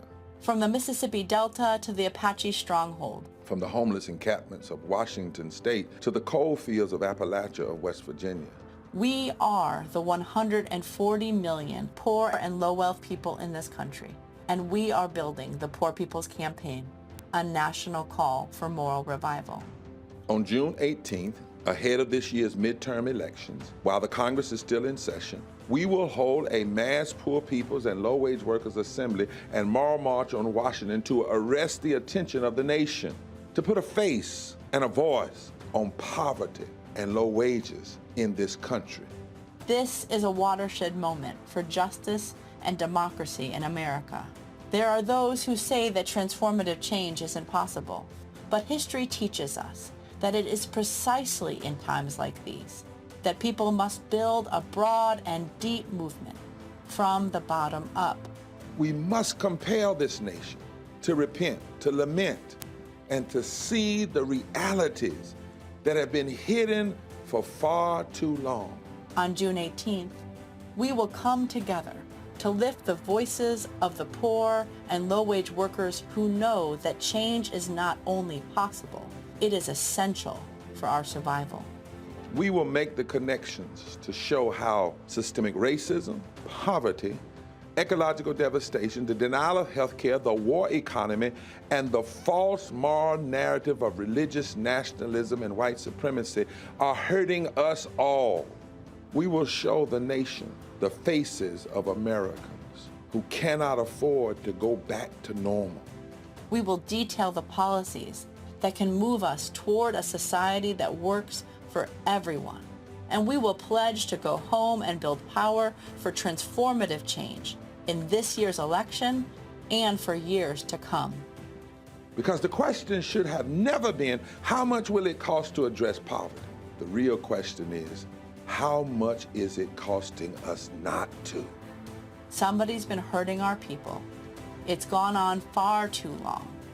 And we won't be silent or unseen anymore. Join us in D.C. on June 18th. Build with us for a third reconstruction in America. Visit poorpeoplescampaign.org.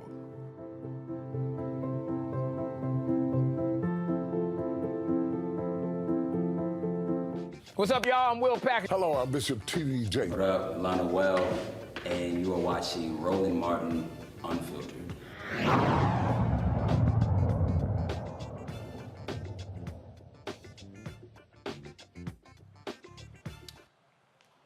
All right, folks, welcome back to Roland Martin Unfiltered. Now, in Arizona, a Trump-backed U.S. Senate candidate assaulted a man in a Black Lives Matter t-shirt at a GOP event. Watch this. Put down your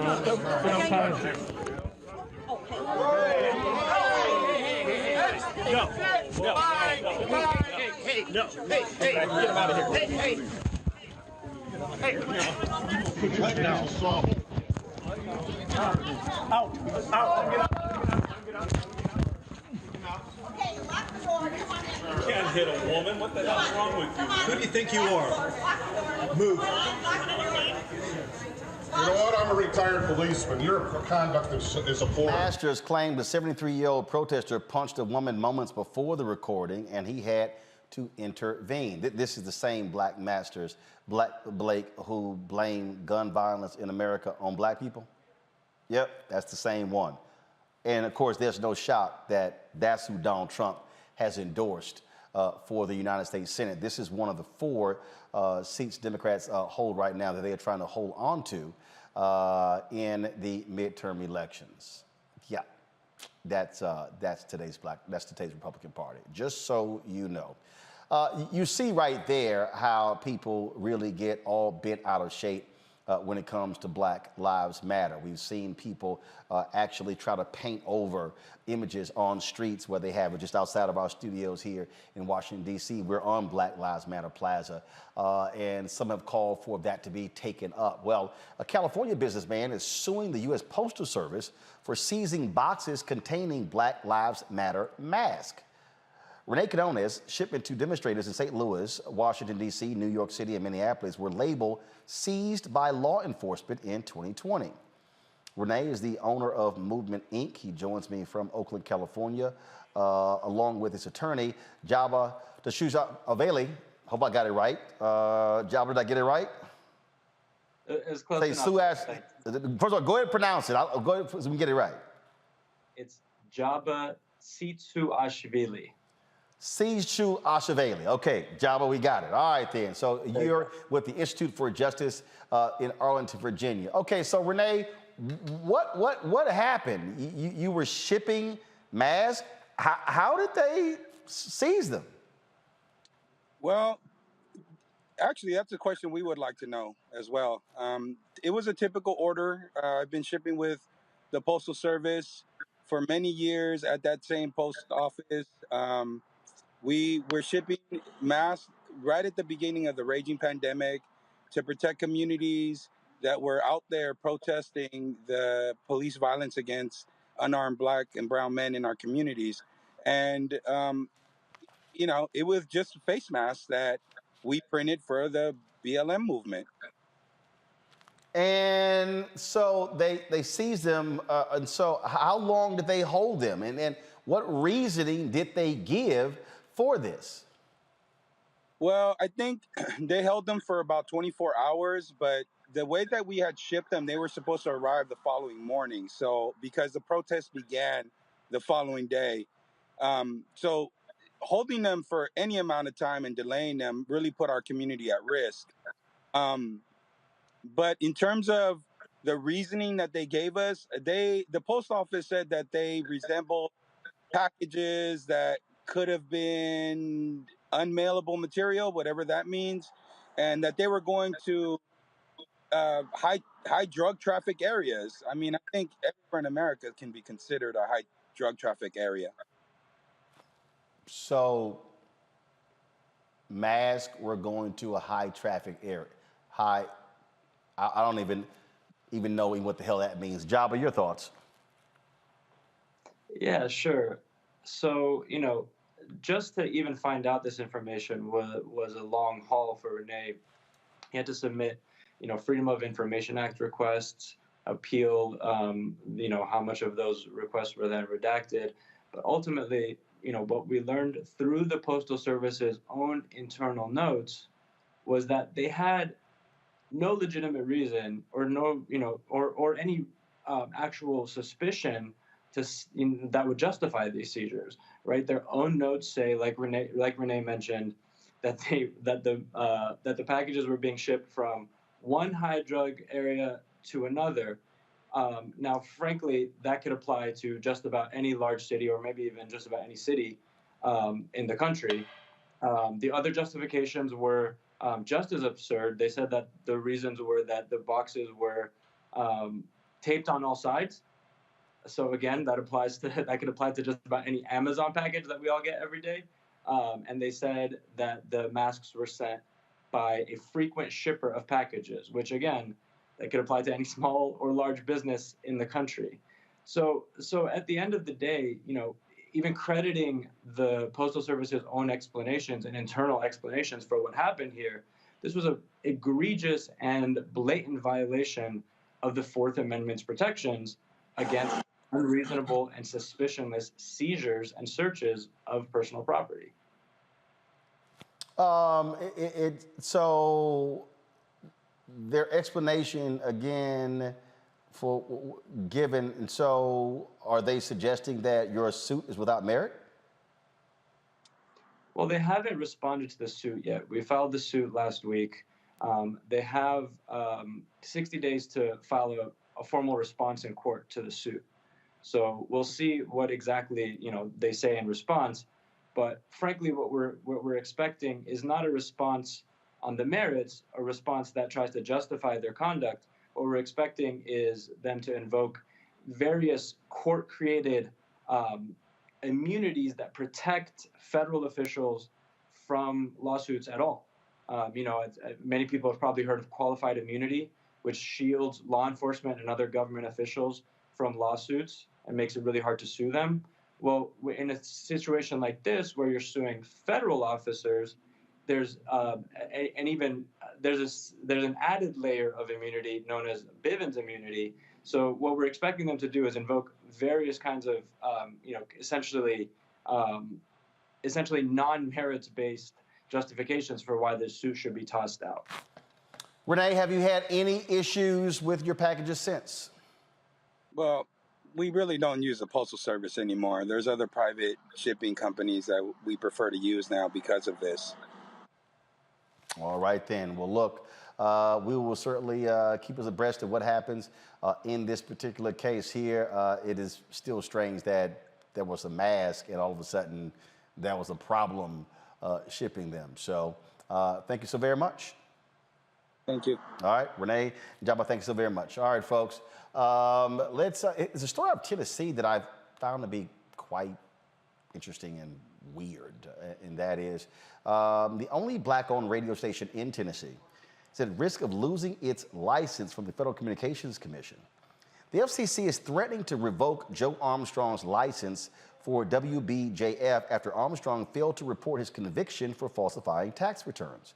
Armstrong's lawyer, Andrew Ward, defended Armstrong in this statement. He said this conviction has nothing to do with the station, and we believe it is an injustice to use this against him. He continues to provide a valuable service running WJBE, which is important to the community of Knoxville. He served his probation successfully, paid his fine, and had his civil rights restored.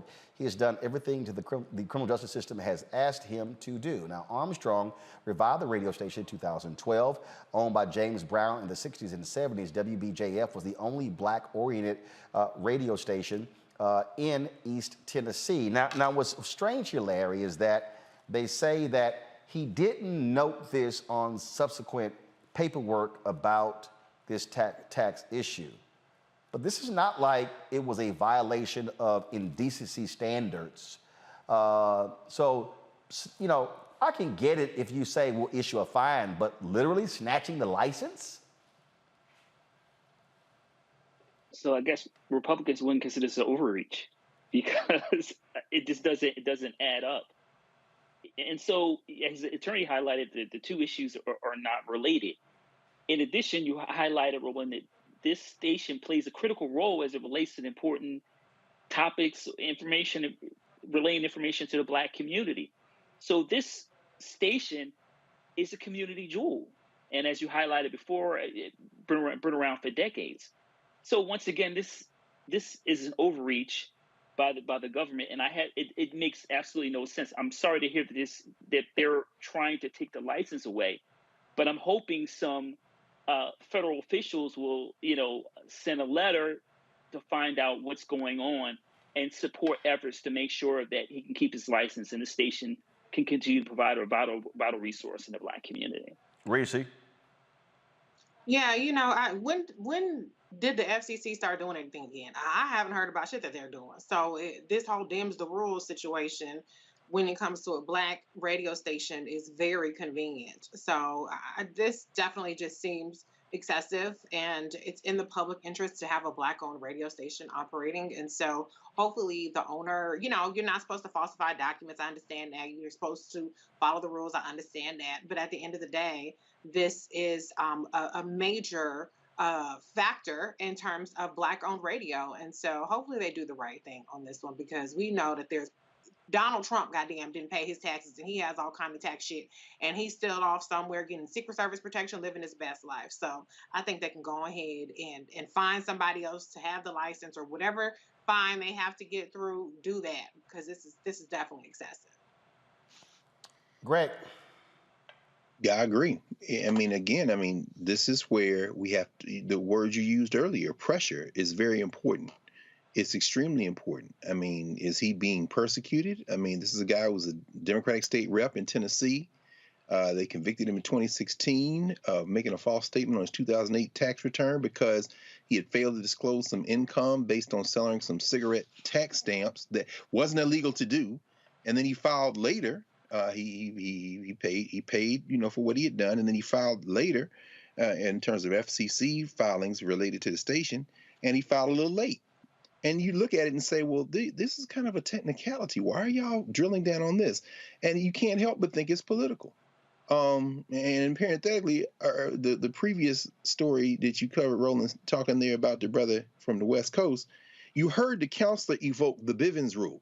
This is what Reese was talking about. This is what Reese was talking about at the beginning of the show, the Egbert versus Boulay decision that the Supreme Court put down yesterday, on the Fourth Amendment, unreasonable search and seizure.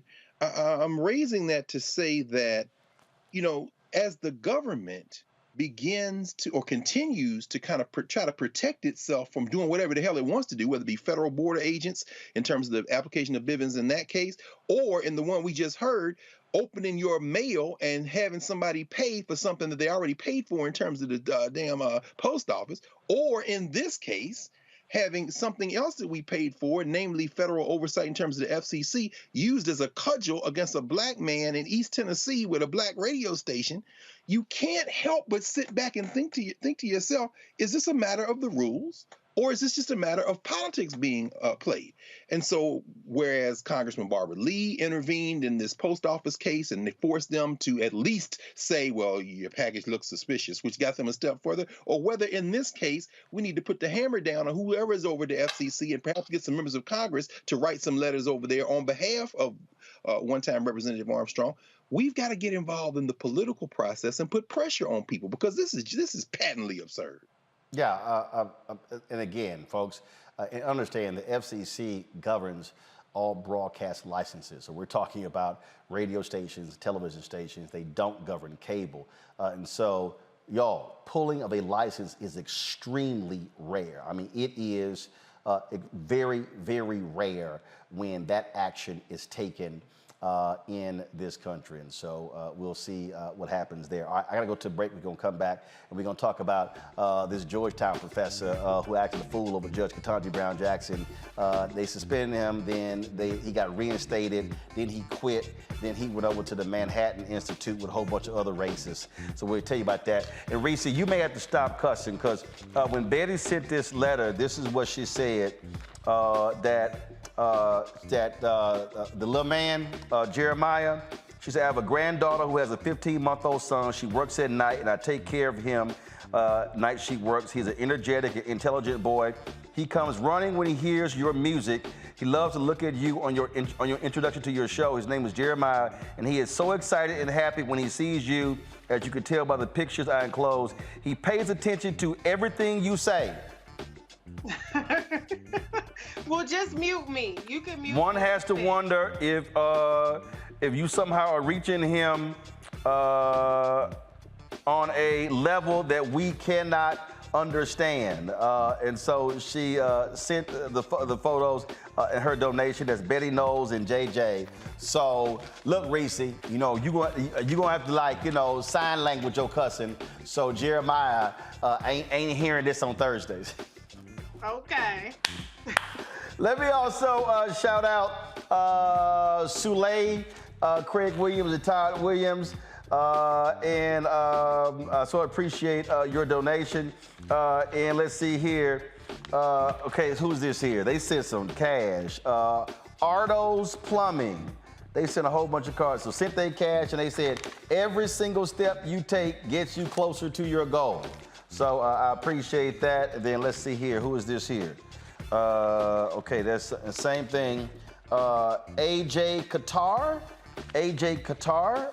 I appreciate it. Same thing, there were two. So there were two, I appreciate that. Let's see here.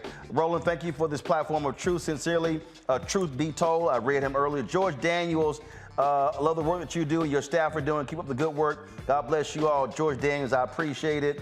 Let's see here. Hello, sending RMU show this gift in support of all you do. May God continue to bless you, your family, staff, and fans.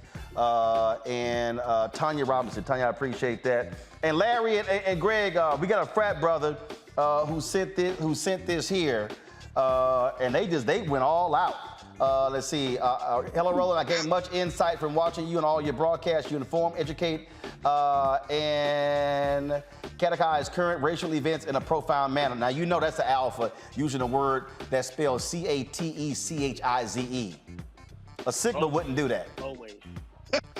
A Sigma would never use that word. I'm offering this donation to help keep the information flowing. And this is Merle. That's a loving show. And shout out to Dr. Jackie. So, Merle is. So I guess Merle is a Delta. So it's Merle J. Lucky. All right. So again, all right then. Well, cool.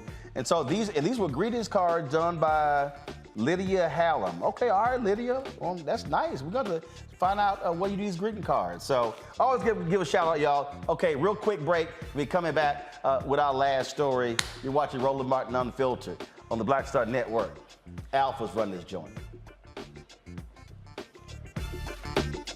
On the next Get Wealthy with me, Deborah Owens, America's Wealth Coach, you'll hear from Elizabeth Davis.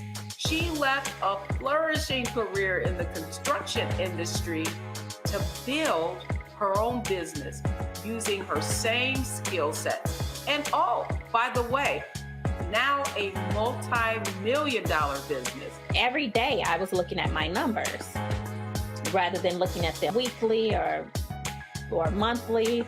When you're first starting your business, my recommendation is look at your numbers every day, because are they balancing out each day? If they're not balancing out for 3 days in a row, that means your week is going to be off. That's right here on Get Wealthy, only on Black Star Network. It's Kim Whitley. Yo, what's up? This your boy Ice Cube. Hey, yo, Peace World. What's going on? It's the Love King of R&B, Raheem Devon, and you're watching Roland Martin, Unfiltered.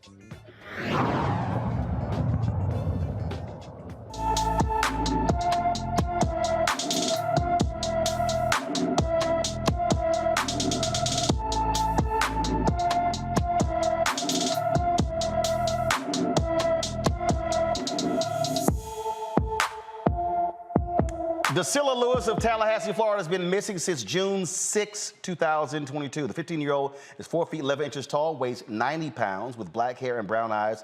Drusilla was last seen wearing a white T-shirt with the words "Love and Sweet" in red and black writing and white shorts. Anyone with information about Drusilla Lewis should call the Leon County, Florida Sheriff's Office at 850-606-5800. 850-606-5800. All right, y'all. Georgetown professor, university law professor, says he's a free man after resigning from the university this week.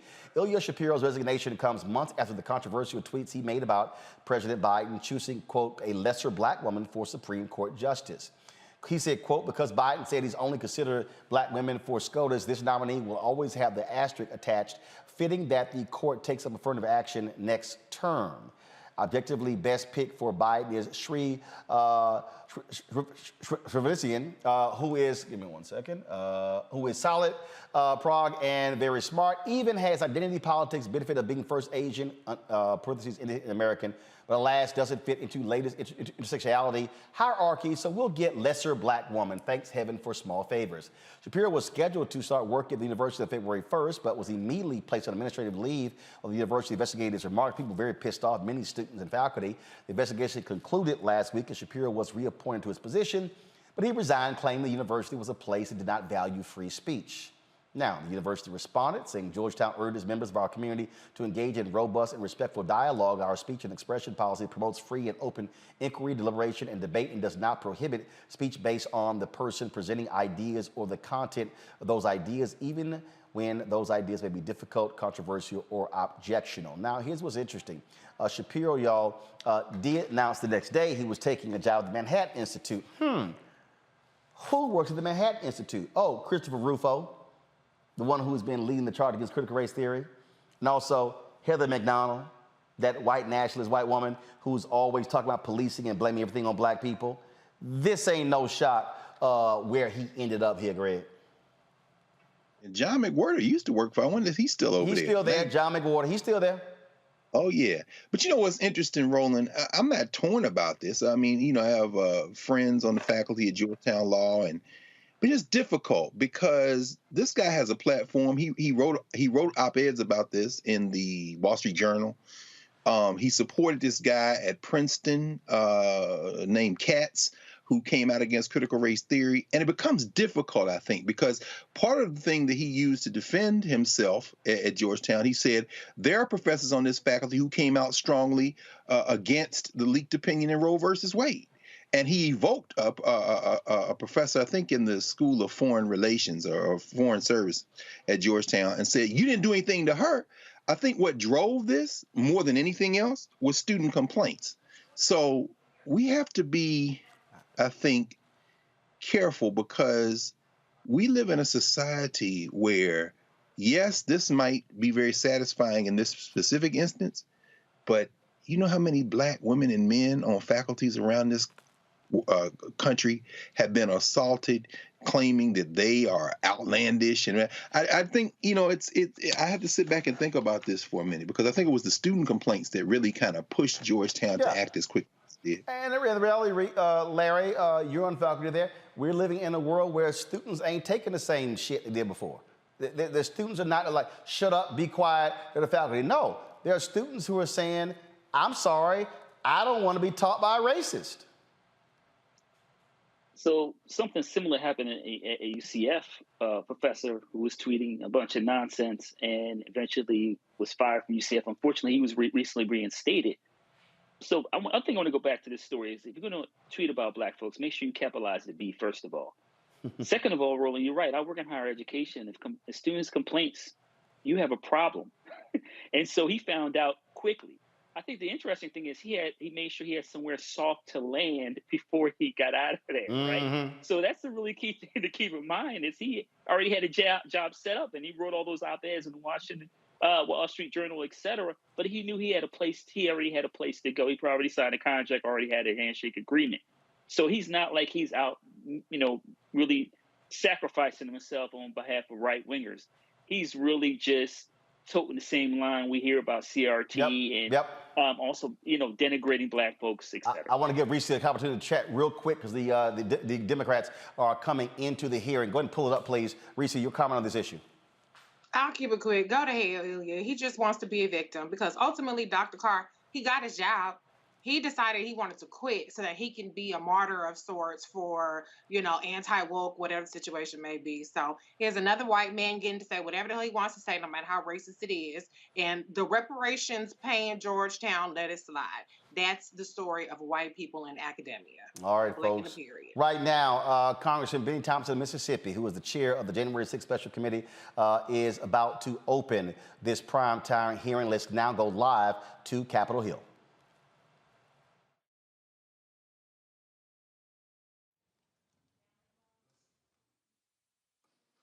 The Select Committee to investigate the January 6th attack on the United States Capitol will be in order.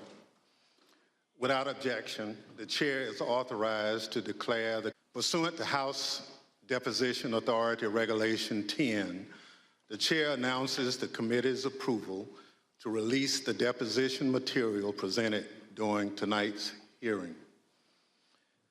Thanks to everyone watching tonight for sharing part of your evening to learn the facts and causes of the events leading up to and including the violent attack on January 6, 2021.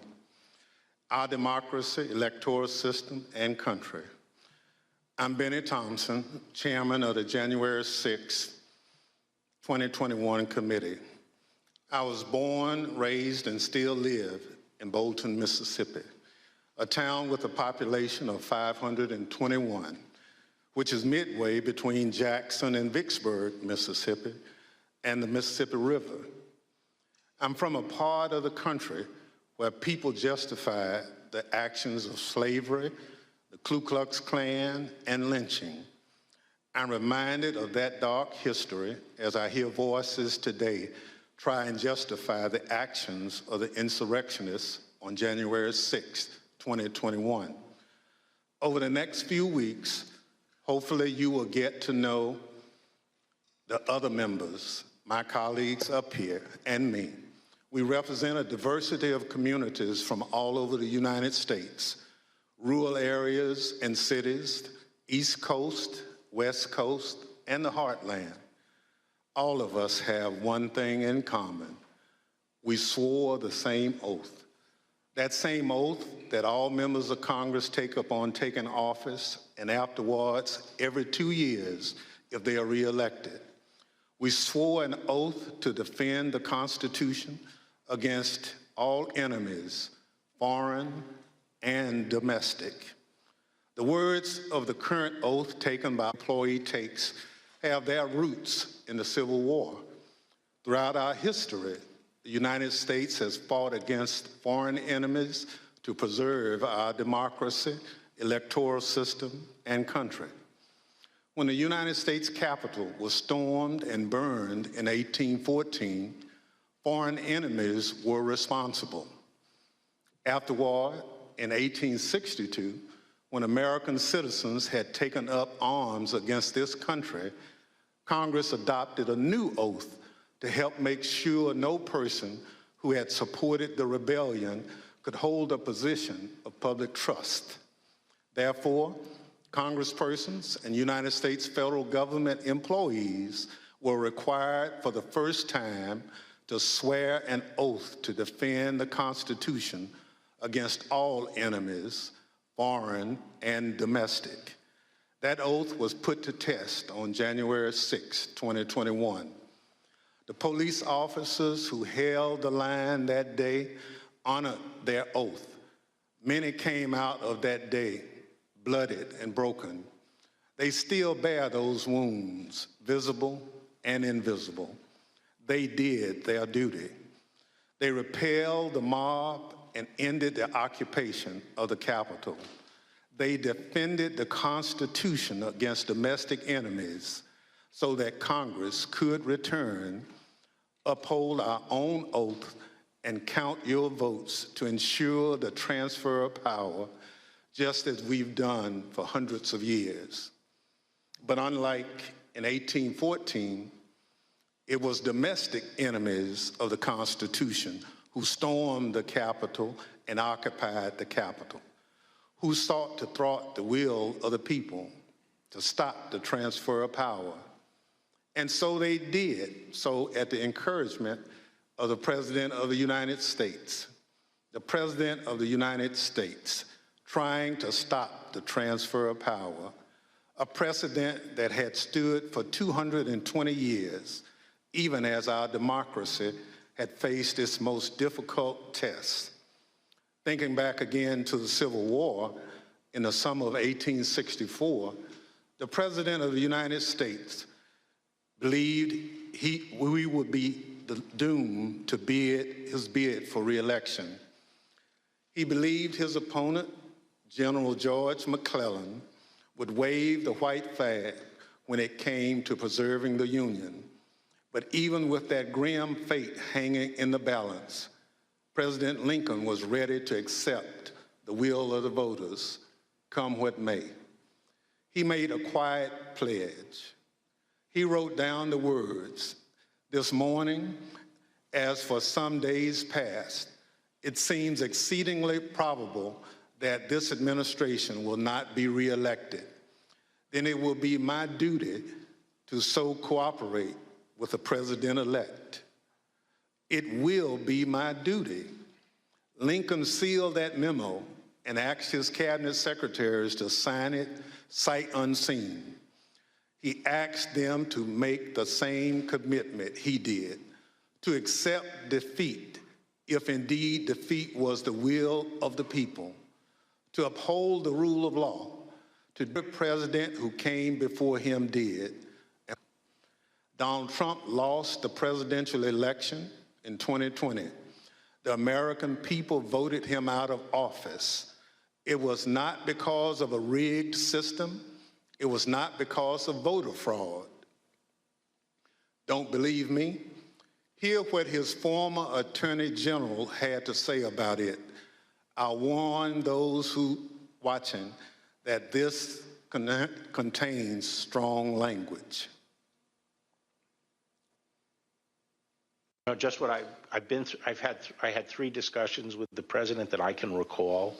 One was on November 23rd, one was on December 1st, and one was on December 14th. And I've been through sort of the give and take of those discussions. And in that context, I made it clear I did not agree with the idea of saying the election was stolen and putting out this stuff, which I told the president was bullshit. And, I didn't want to be a part of it, and that's one of the reasons that went into me deciding to leave when I did.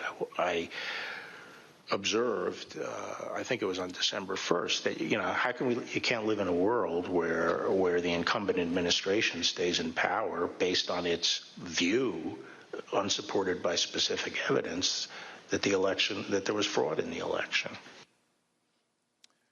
Bill Barr, on Election Day 2020, he was the Attorney General of the United States, the top law enforcement official in the country, telling the president exactly what he thought about claims of a stolen election. Donald Trump had his days in court to challenge the results. He was within his rights to seek those judgments. In the United States, law-abiding citizens have those tools for pursuing justice. He lost in the courts, just as he did at the ballot box. And in this country, That's the end of the line. But for Donald Trump, that was only the beginning of what became a sprawling, multi-step conspiracy aimed at overturning the presidential election, aimed at throwing out the votes of millions of Americans, your votes, your voice in our democracy, and replacing the will of the American people with his will to remain in power after his term ended. Donald Trump was at the center of this conspiracy, and ultimately, Donald Trump, the President of the United States, spurred a mob of domestic enemies of the Constitution to march down the Capitol and subvert American democracy. Any legal jargon you hear about seditious conspiracy, obstruction of an official proceeding, conspiracy to defraud the United States boils down to this. January 6th was the culmination of an attempted coup, a brazen attempt, as one rioter put it shortly after January 6th, to overthrow. The violence was no accident. It represented Trump's last stand, most desperate chance to halt the transfer of power. Now, you may hear those words and think, this is just another political attack on Donald Trump by people who don't like him. That's not the case. My colleagues and I all wanted an outside independent commission to investigate January 6th, similar to what we had after 9/11. But after first agreeing to the idea, Donald Trump's allies in Congress put a stop to it. Apparently, they don't want January 6th investigated at all. And in the last 17 months, many of those same people have tried to whitewash what happened on January 6th, to rewrite history, call it a tourist visit, label it legitimate political discourse. Donald Trump and his followers have adopted the words of the songwriter, "Do you believe me or your lying eyes?" We can't sweep what happened under the rug. The American people deserve answers. So I come before you this evening, not as a Democrat, but as an American who swore an oath to defend the Constitution. The Constitution doesn't protect just Democrats or just Republicans. It protects all of us, we the people. And this scheme was an attempt to undermine the will of the people. So tonight, and over the next few weeks, we're going to remind you of the reality of what happened that day. But our work must do much more than just look backwards. Because of our democracy remains in danger, the conspiracy to thwart the will of the people is not over. There are those in this audience who thirst for power but have no love or respect for what makes America great: devotion to the Constitution, allegiance to the rule of law, our shared journey to build a more perfect union. January 6th and the lies that led to insurrection have put 2.5 centuries of constitutional democracy at risk. The world is watching what we do here. America has long been expected to be a shining city on the hill, a beacon of hope and freedom, a model for others when we are at our best. How can we play that role when our house is in such disorder? We must confront the truth with candor, resolve, and determination. We need to show that we are worthy of the gifts that are the birthright of every American. That begins here, and it begins now, with a true accounting of what happened and what led to the attack on our Constitution and our democracy.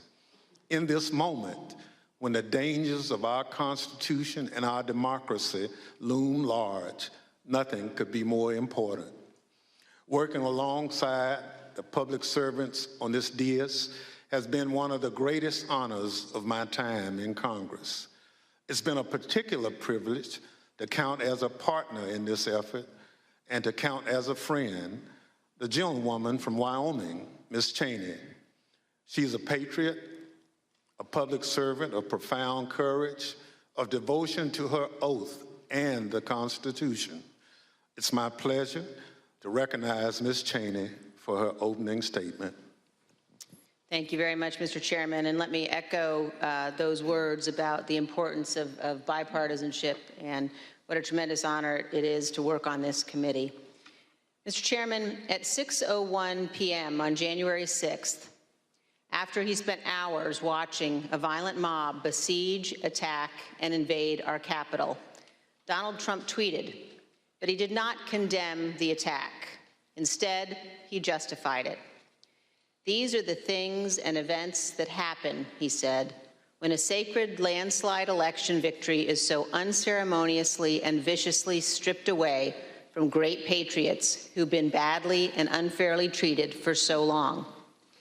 As you will see in the hearings to come, President Trump believed his supporters at the Capitol, and I quote, "We're doing what they should be doing." This is what he told his staff as they pleaded with him to call off the mob, to instruct his supporters to leave. Over a series of hearings in the coming weeks, you will hear testimony, live and on video, from more than half a dozen former White House staff in the Trump administration, all of whom were in the West Wing of the White House on January 6th. You will hear testimony that, quote, "The president did not really want to put anything out calling off the riot or asking his supporters to leave." You will hear that President Trump was yelling and, quote, "really angry at advisors who told him he needed to be doing something more." And aware of the rioters' chance to hang Mike Pence, the president responded with this sentiment, quote, "Maybe our supporters have the right idea. Mike Pence, quote, deserves it."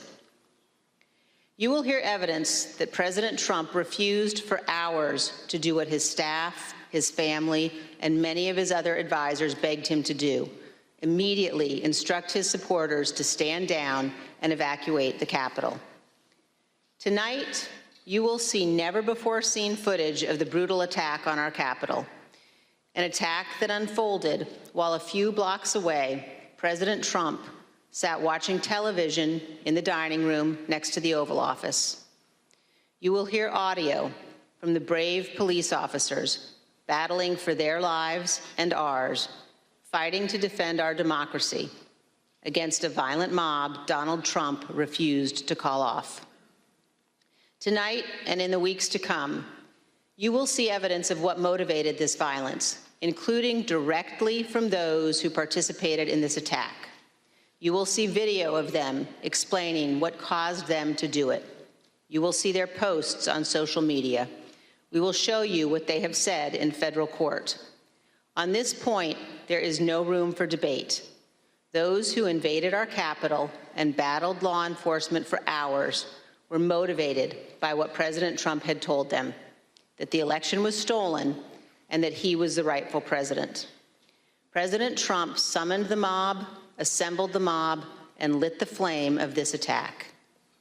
You will also hear about plots to commit seditious conspiracy on January 6th, a crime defined in our laws as conspiring to overthrow, put down, or destroy by force the government of the United States, or to oppose by force the authority thereof. Multiple members of two groups, the Oath Keepers and the Proud Boys, have been charged with this crime for their involvement in the events leading up to and on January 6th. Some have pled guilty. The attack on our Capitol was not a spontaneous riot. Intelligence available before January 6th identified plans to, quote, invade the Capitol, occupy the Capitol, and take other steps to halt Congress's count of electoral votes that day. In our hearings to come, we will identify elements of those plans, and we will show specifically how a group of Proud Boys led a mob into the Capitol building on January 6th. Tonight, I am going to describe for you some of what our committee has learned and highlight initial findings you will see this month in our hearings.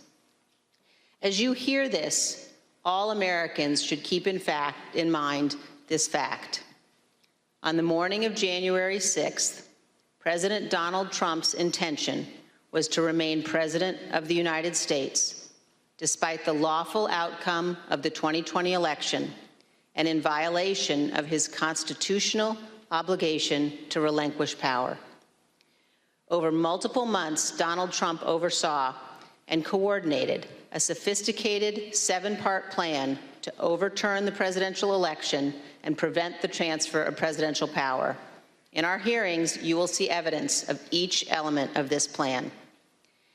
In our second hearing, you will see that Donald Trump and his advisors knew that he had in fact lost the election.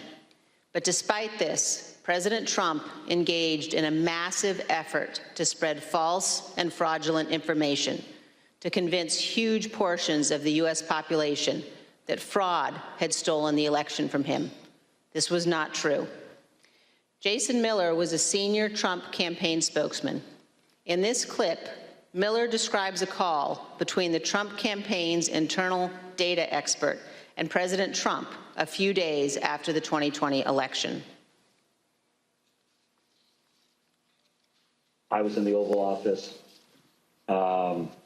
and at some point in the conversation, Matt Oskowski, who is the lead data person, was brought on, and I remember he delivered to the president pretty blunt terms that he was going to lose.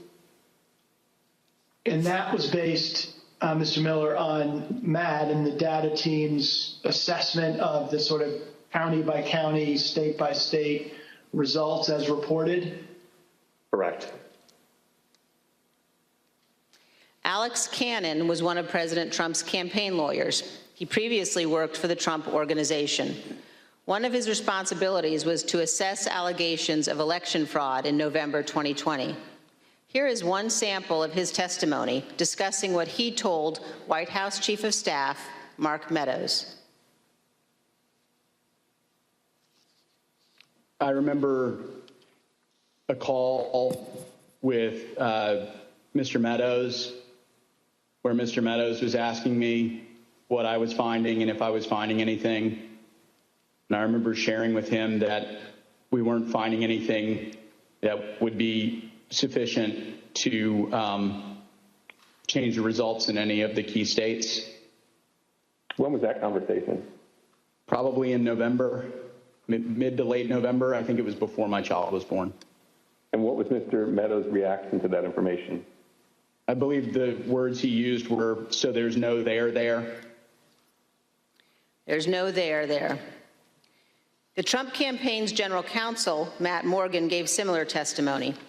He explained that all of the fraud allegations and the campaign's other election arguments taken together and viewed in the best possible light for President Trump could still not change the outcome of the election.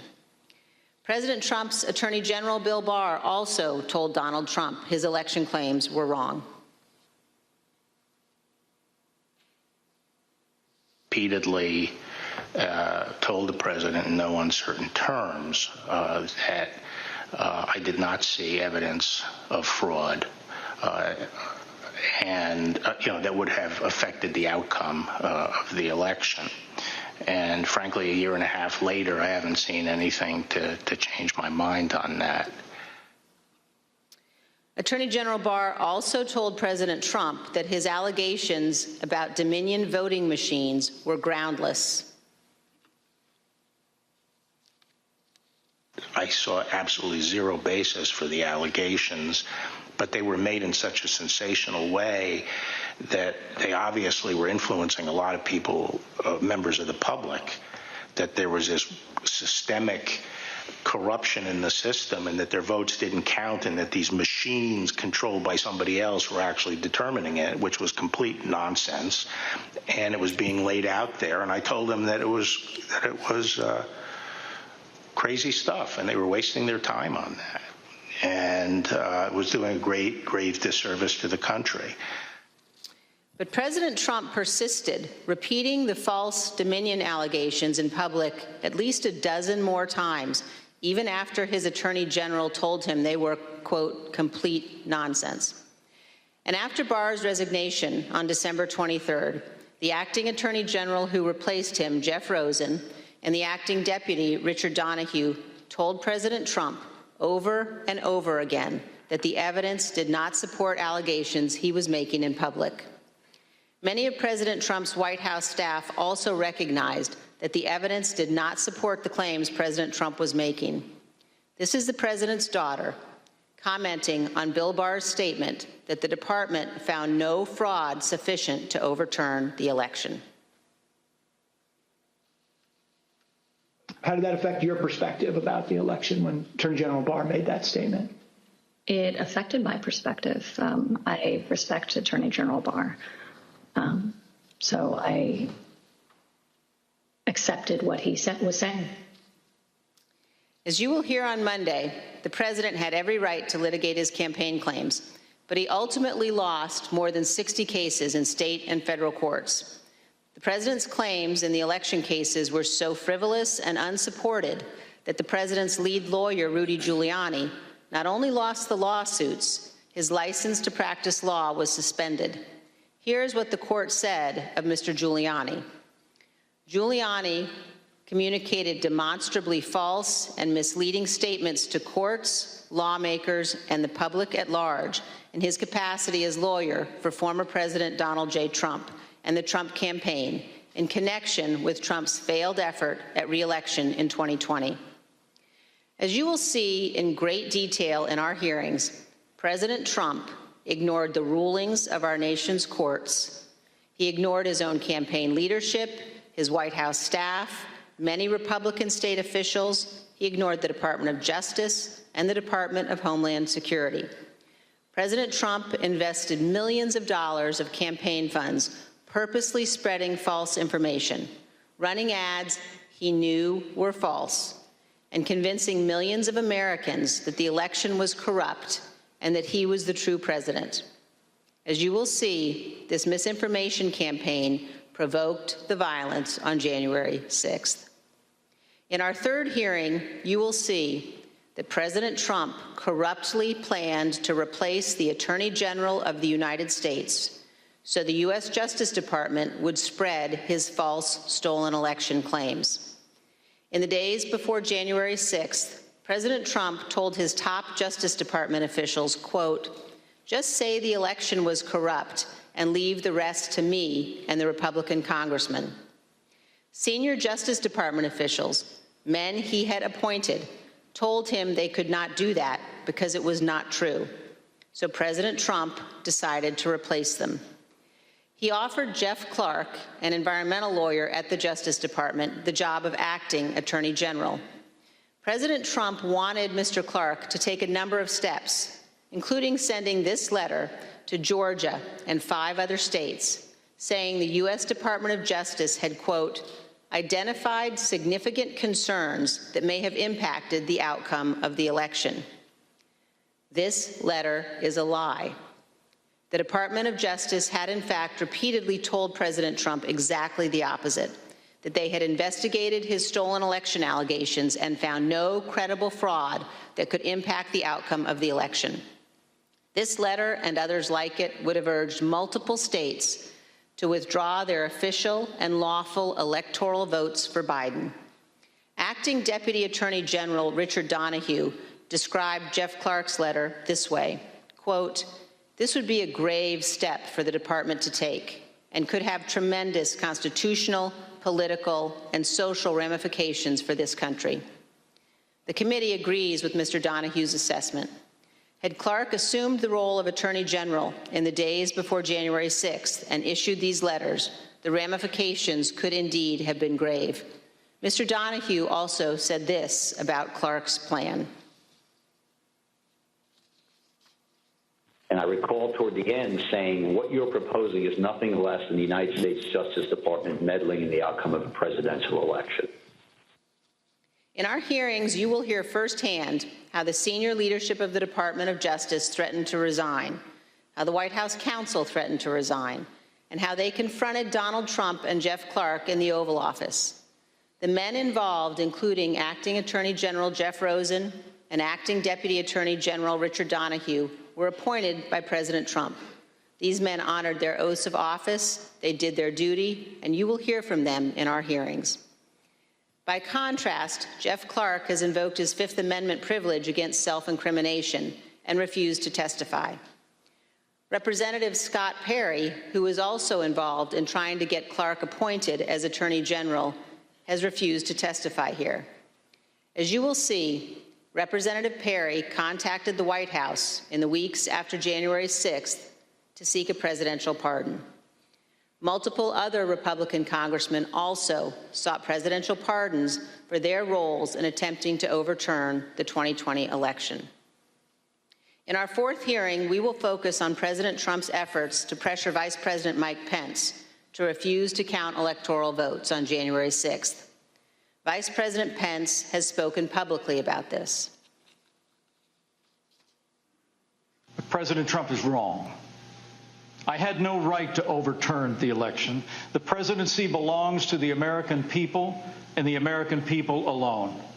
And frankly, there is no idea more un-American than the notion that any one person could choose the American president. What President Trump demanded that Mike Pence do wasn't just wrong, it was illegal and it was unconstitutional. You will hear this in great detail from the Vice President's former general counsel. Witnesses in these hearings will explain how the former Vice President and his staff informed President Trump over and over again that what he was pressuring Mike Pence to do was illegal. As you will hear, President Trump engaged in a relentless effort to pressure Pence, both in private and in public. You will see the evidence of that pressure from multiple witnesses, live and on video.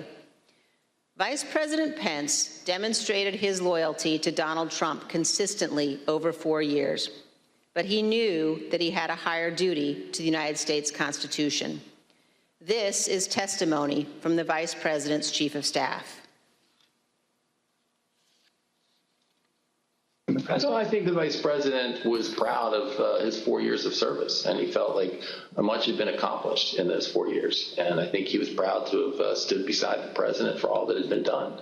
But I think he ultimately knew that his fidelity to the Constitution was his first and foremost oath. And that's what he articulated publicly, and I think that that's what he felt. His fidelity to the Constitution was more important than his fidelity to President Trump and his desire. The oath he took. Yep. Yes. You'll also hear about a lawyer named John Eastman. Mr. Eastman was deeply involved in President Trump's plans. You'll hear from former Fourth Circuit federal judge Michael Ludig, a highly respected leading conservative judge. John Eastman clerked for Judge Ludig. Judge Ludig provided counsel to the Vice President's team in the days before January 6th. The judge will explain how Eastman, quote, was wrong at every turn. And you will see the email exchanges between Eastman and the Vice President's counsel as the violent attack on Congress was underway. Mr. Jacob said this to Mr. Eastman: "Thanks to your bullshit, we are under siege." You will also see evidence that John Eastman did not actually believe the legal position he was taking. In fact, a month before the 2020 election, Eastman took exactly the opposite view on the same legal issues. In the course of the Select Committee's work to obtain information from Mr. Eastman, we have had occasion to present evidence to a federal judge. The judge evaluated the facts, and he reached the conclusion that President Trump's efforts to pressure Vice President Pence to act illegally by refusing to count electoral votes likely violated 2 federal criminal statutes. And the judge also said this: if Dr. Eastman and President Trump's plan had worked, it would have permanently ended the peaceful transition of power, undermining American democracy and the Constitution. If the country does not commit to investigating and pursuing accountability for those responsible, the court fears January 6th will repeat itself. Every American should read what this federal judge has written. The same judge, Judge Carter, issued another decision on Tuesday night, just this week, indicating that John Eastman and other Trump lawyers knew that their legal arguments had no real chance of success in court, but they relied on those arguments anyway to try to, quote, overturn a democratic election. And you will hear that while Congress was under attack on January 6th and the hours following the violence, the Trump legal team in the Willard Hotel War Room continued to work to halt the count of electoral votes. In our fifth hearing, you will see evidence that President Trump corruptly pressured state legislators and election officials to change election results. You will hear additional details about President Trump's call to Georgia officials, urging them to, quote, find 11,780 votes, votes that did not exist, and his efforts to get states to rescind certified electoral slates without factual basis and contrary to law. You will hear new details about the Trump campaign and other Trump associates' efforts to instruct Republican officials in multiple states to create intentionally false electoral slates and transmit those slates to Congress, to the Vice President, and the National Archives, falsely certifying that Trump won states he actually lost. In our final two June hearings, you will hear how President Trump summoned a violent mob and directed them illegally to march on the United States Capitol. While the violence was underway, President Trump failed to take immediate action to stop the violence and instruct his supporters to leave the Capitol. As we present these initial findings, keep 2 points in mind. First, our investigation is still ongoing, so what we make public here will not be the complete set of information we will ultimately disclose. And second, the Department of Justice is currently working with cooperating witnesses and has disclosed to date only some of the information it has identified from encrypted communications and other sources. On December 18th, 2020, a group including General Michael Flynn, Sidney Powell, Rudy Giuliani, and others visited the White House. They stayed late into the evening. We know that the group discussed a number of dramatic steps, including having the military seize voting machines and potentially rerun elections. You will also hear that President Trump met with that group alone for a period of time before White House lawyers and other staff discovered the group was there and rushed to intervene. A little more than an hour after Ms. Powell, Mr. Giuliani, General Flynn, and the others finally left the White House, President Trump sent the tweet on the screen now, telling people to come to Washington on January 6th. Be there, he instructed them. Will be wild. As you will see, this was a pivotal moment. This tweet initiated a chain of events. The tweet led to the planning for what occurred on January 6th, including by the Proud Boys, who ultimately led the invasion of the Capitol and the violence on that day. The indictment of a group of Proud Boys alleges that they planned, quote, to oppose by force the authority of the government of the United States. And according to the Department of Justice, on January 6, 2021, the defendants directed, mobilized, and led members of the crowd onto the Capitol grounds and into the Capitol, leading to the dismantling of metal barricades, the destruction of property, the breaching of the Capitol building, and the assaults on law enforcement. Although certain former Trump officials have argued that they did not anticipate violence on January 6th, the evidence suggests otherwise. As you will see in our hearings, the White House was receiving specific reports in the days leading up to January 6th, including during President Trump's Ellipse rally, indicating that elements in the crowd were preparing for violence at the Capitol. And on the evening of January 5th, the president's close advisor, Steve Bannon, said this on his podcast. All hell is going to break loose tomorrow. Just understand this. All hell is going to break loose tomorrow. As part of our investigation, we will present information about what the White House and other intelligence agencies knew and why the Capitol was not better prepared. But we will not lose sight of the fact that the Capitol Police did not cause the crowd to attack. And we will not blame the violence that day, violence provoked by Donald Trump, on the officers who bravely defended all of us. In our final hearing, you will hear a moment-by-moment account of the hours-long attack from more than half a dozen White House staff, both live in the hearing room and via videotaped testimony.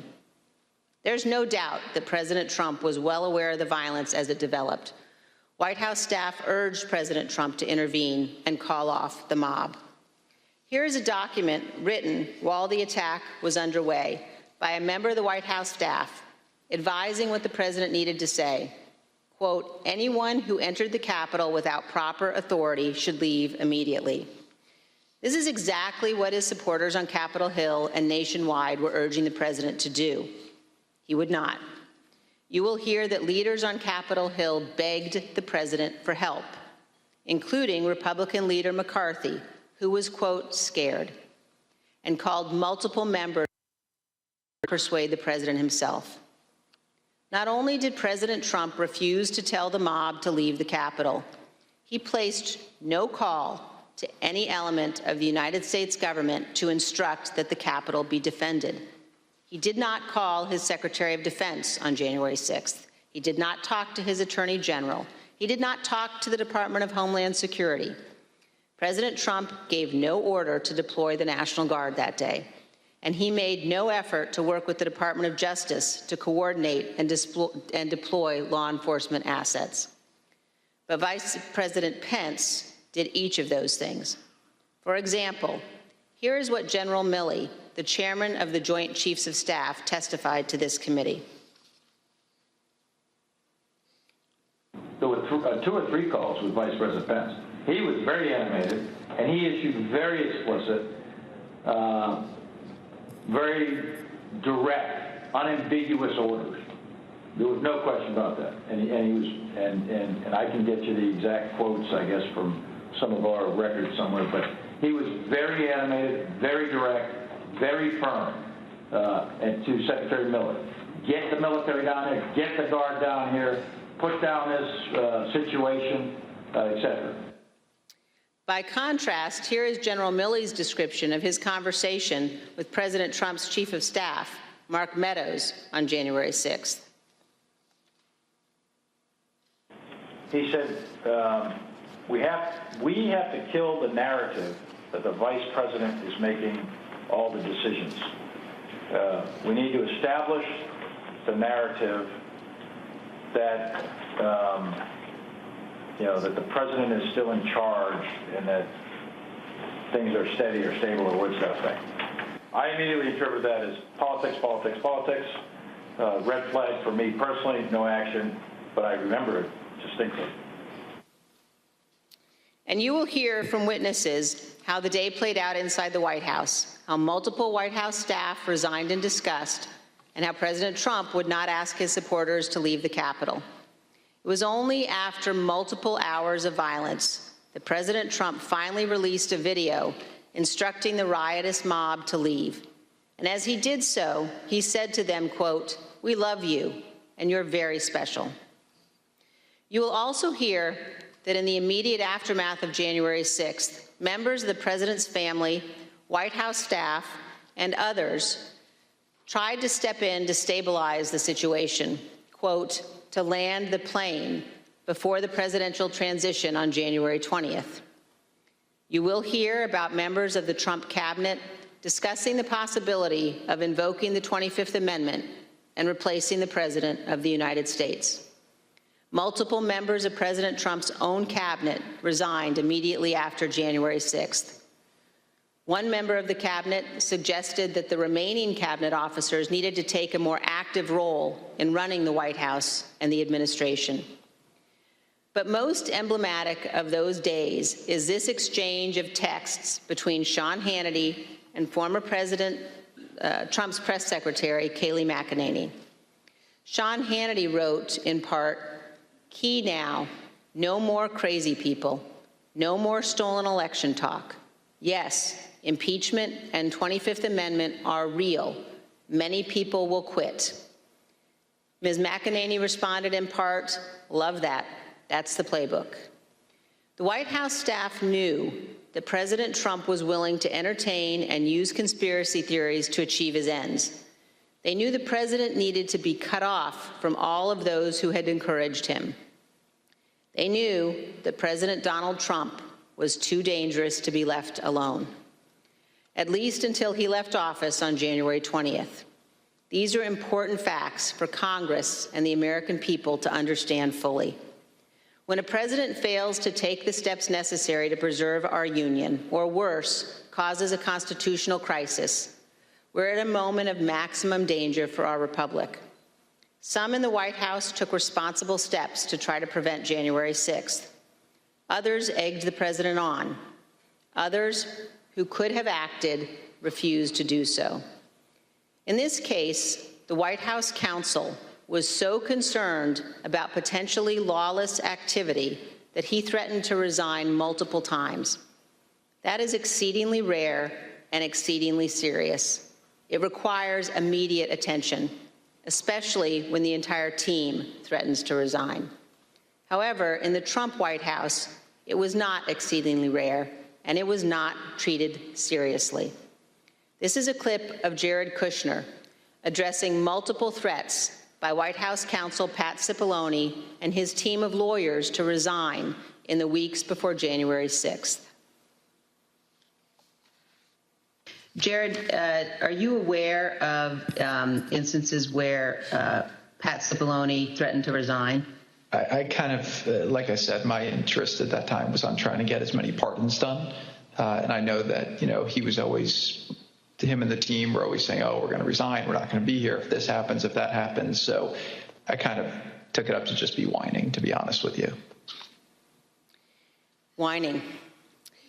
There's a reason why people serving in our government take an oath to the Constitution. As our founding fathers recognized, democracy is fragile. People in positions of public trust are duty-bound to defend it, to step forward when action is required. In our country, we don't swear an oath to an individual or a political party. We take our oath to defend the United States Constitution. And that oath must mean something. Tonight, I say this to my Republican colleagues who are defending the indefensible. There will come a day when Donald Trump is gone, but your dishonor will remain. Finally, I ask all of our fellow Americans, as you watch our hearings over the coming weeks, please remember what's at stake. Remember the men and women who have fought and died so that we can live under the rule of law, not the rule of men. I ask you to think of the scene in our Capitol Rotunda on the night of January 6th. There, in a sacred space in our constitutional republic, the place where our presidents lie in state, watched over by statues of Washington and Jefferson, Lincoln and Grant, Eisenhower, Ford, and Reagan. Against every wall that night encircling the room, there were SWAT teams, men and women in tactical gear with long guns, deployed inside our Capitol building. There in the rotunda, these brave men and women rested beneath paintings depicting the earliest scenes of our republic, including one painted in 1824 depicting George Washington resigning his commission, voluntarily relinquishing power, handing control of the Continental Army back to Congress. With this noble act, Washington set the indispensable example of the peaceful transfer of power, what President Reagan called nothing less than a miracle.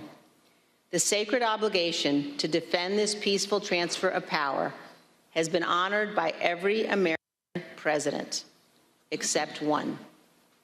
As Americans, we all have a duty to ensure that what happened on January 6th never happens again, to set aside partisan battles, to stand together to perpetuate and preserve our great republic. Thank you, Mr. Chairman.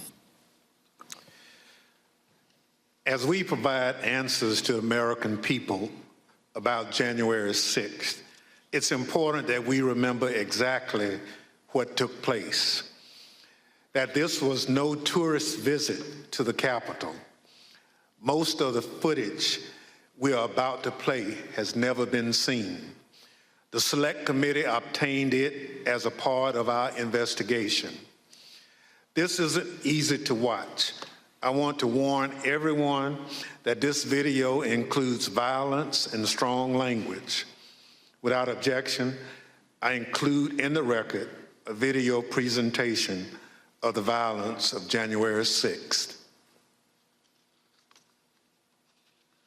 Proud of your boy! Proud of your boy! Proud of your boy!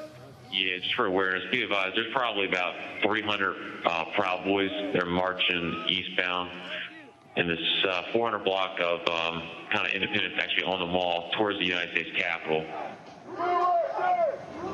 I am not allowed to say what's going to happen today because everyone's just going to have to watch for themselves. But it's going to happen. Something's going to happen. Who's streets? Our streets! Who's streets? Our streets! Who's streets? Our streets!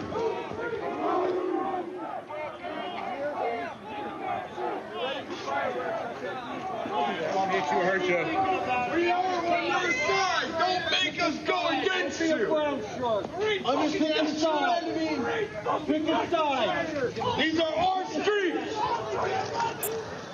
$20 a picture. I hope Mike is going to do the right thing. I hope so. I hope so. Because if Mike Pence does the right thing, we win the election. All Vice President Pence has to do is send it back to the states to recertify. And we become president, and you are the happiest people. Mike Pence is going to have to come through for us. And if he doesn't, that will be a sad day for our country. Because you'll never take back our country with weakness. You have to show strength, and you have to be strong.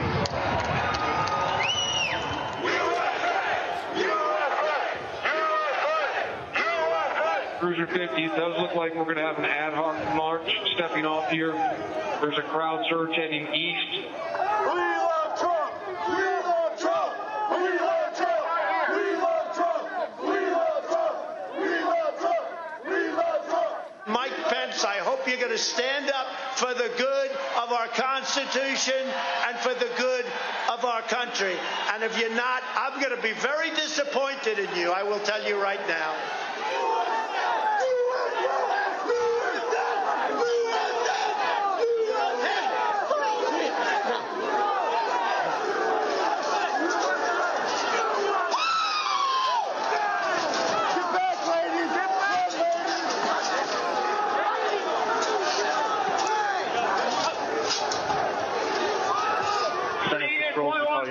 We just had protesters speed circle, breach the line.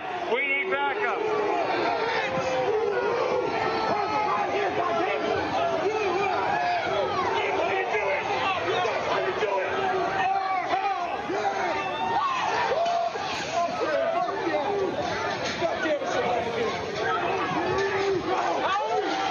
Madam Speaker, the Vice President and the United States Senate.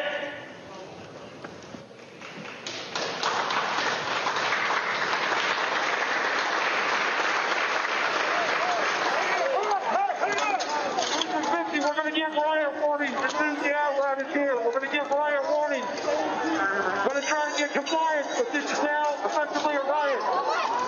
49 hours declaring it a riot. Cruiser 5 to 50, be advised, Capitol Police 1 advised they're trying to breach and get into the Capitol. 50, I copy.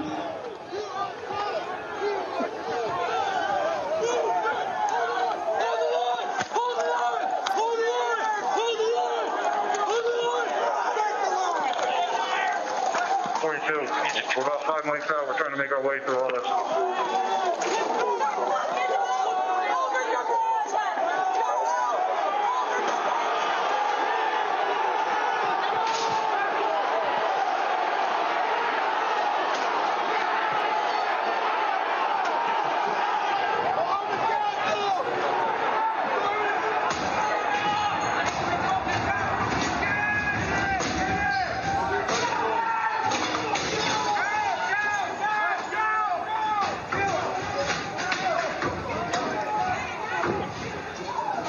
We have a breach of the Capitol! Breach of the Capitol to the upper level! Jack, be advised they're requesting additional resources on the east side as they've broken into that window and they're trying to kick it in.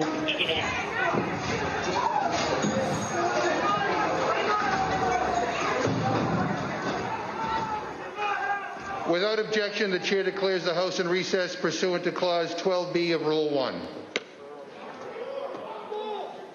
Mike Pence didn't have the courage to do what should have been done to protect our country and our Constitution, giving states a chance to certify a corrected set of facts, not the fraudulent or inaccurate ones which they were asked to previously certify. The U.S. demands the truth. Bring out Pence. Bring out Pence. Bring it out. Bring out Pence.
We can't hold this. We're going to get too many fucking people. Look at this fucking vantage point, man. We're fucked.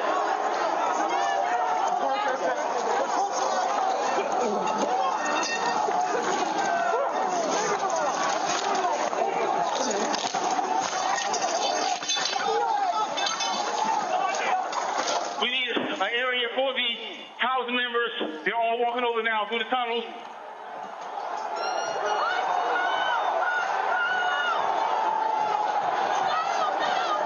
We're trying to hold the upper deck. We are trying to hold the upper deck now. We need to hold the doors of the Capitol.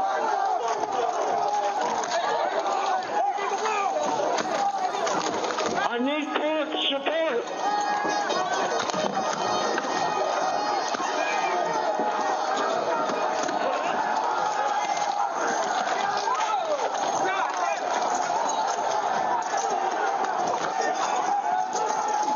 We lost the line.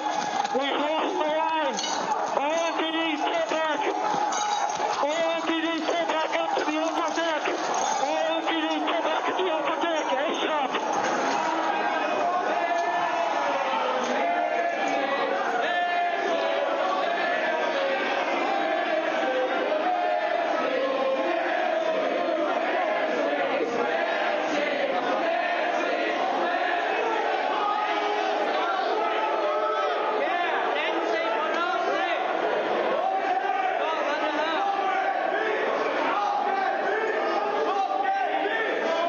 In Jack Cruiser 50, be advised that Capitol Police is going to start moving their resources inside.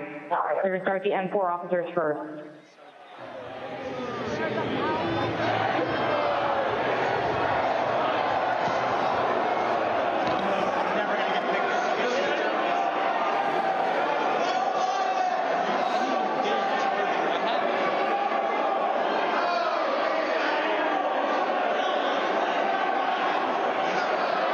H208 with 4 members. The door's barricaded. There's people flooded the hallways outside. We have no way out.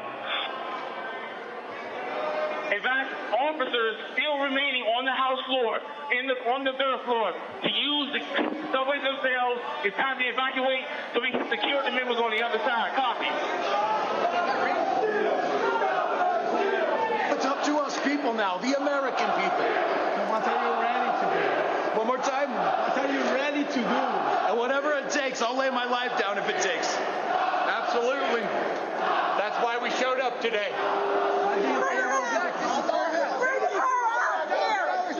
Hey, boys, back up. Coming in if you don't bring her out. Back up. Fuck you, you son of a bitch. You back up. You back up. I have myself on back.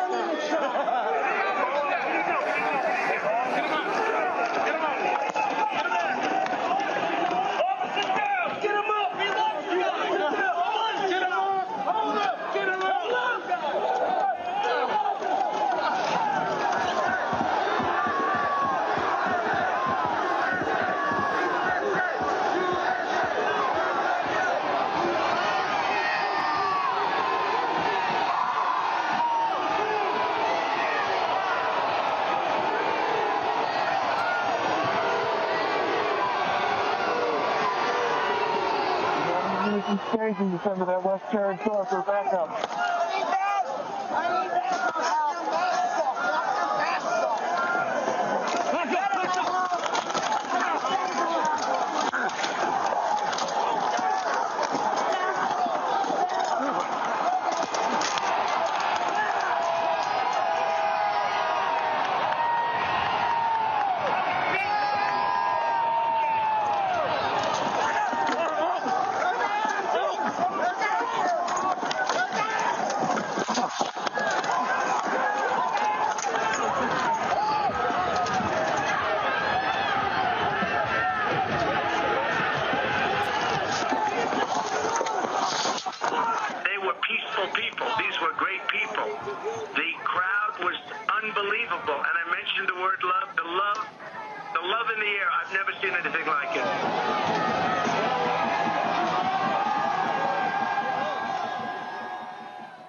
Pursuant to the order of the committee of tonight, the chair declares the committee in recess for a period of approximately 10 minutes.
Go to the back. Me too. Thanks.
committee will be in order.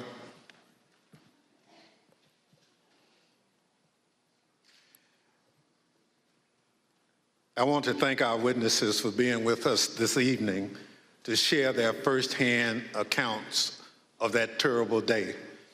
I know that some of the witnesses from our first hearing are in the room with us, along with some of the family members, friends, and widows of the officers who lost their lives as a result of the attack.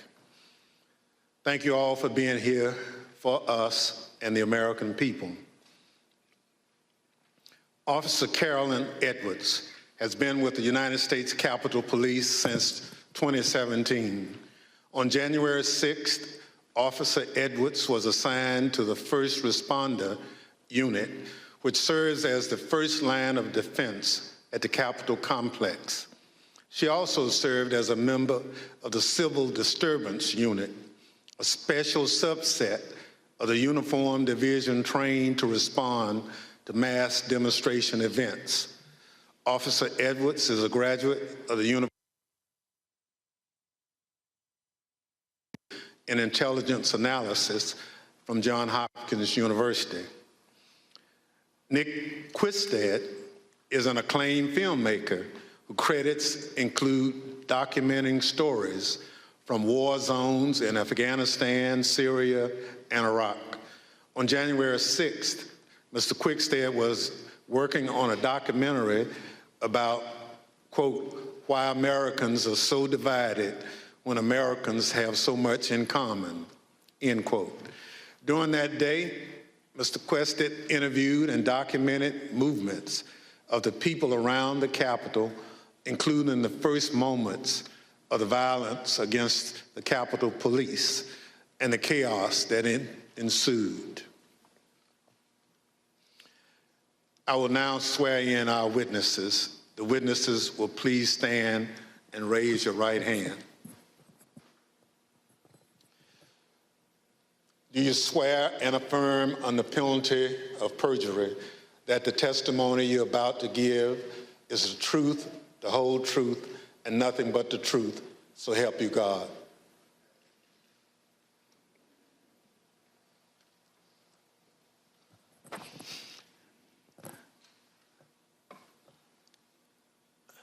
Let the record reflect the witnesses answered in the affirmative. Without objection, the witness's statement will be included in the record. Pursuant to Section 5C8 of House Resolution 503, I recognize myself for questioning. As you saw just a few minutes ago, the Proud Boys instigated the first breach of the Capitol just before 1:00 p.m., where rioters pushed over barricades near the Peace Circle at the foot of the Capitol. Our two witnesses tonight were both there at the time of that first breach. Officer Edwards was standing with other officers behind a line of bike racks that marked the perimeter of the Capitol grounds. She bravely tried to prevent an angry crowd from advancing on the Capitol. Unfortunately, she was overrun and knocked unconscious as the crowd advanced on the Capitol. Mr. Quickstead was a few yards away from Officer Edwards, taking footage of the Proud Boys as part of his work on a documentary film. Most of his footage has never been shown publicly before we shared it this evening. Officer Edwards, I'd like to start by asking if you could tell us why you believe it's important for you to share your story this evening with the committee and the American public.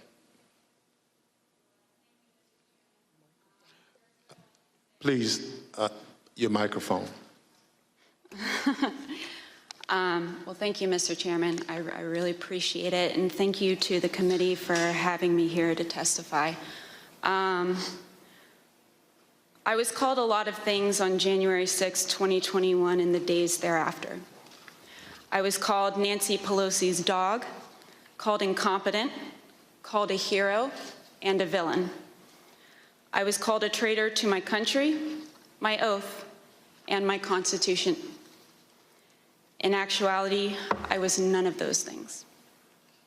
I was an American, standing face to face with other Americans, asking myself how many times, many times, how we had gotten here. I had been called names before, but never had my patriotism or duty been called into question. I, who got up every day, no matter how early the hour or how late I got in the night before, to put on my uniform and to protect America's symbol of democracy. I, who spent countless hours in the baking sun and freezing snow to make sure that America's elected officials were able to do their job. I, whose literal blood, sweat, and tears were shed that day defending the building that I spent countless holidays and weekends working in. I am the proud granddaughter of a Marine that fought in the Battle of the Chosin Reservoir in the Korean War. I think of my papa often in these days, how he was so young and thrown into a battle he never saw coming and answered the call at a great personal cost. How he lived the rest of his days with bullets and shrapnel in his legs, but never once complained about his sacrifice. I would like to think that he would be proud of me, proud of his granddaughter that stood her ground that day and continued fighting, even though she was wounded, like he did many years ago. I am my grandfather's granddaughter, proud to put on a uniform and serve my country. They dared to question my honor. They dared to question my loyalty. And they dared to question my duty. I am a proud American, and I will gladly sacrifice everything to make sure that the America my grandfather defended is here for many years to come. Thank you.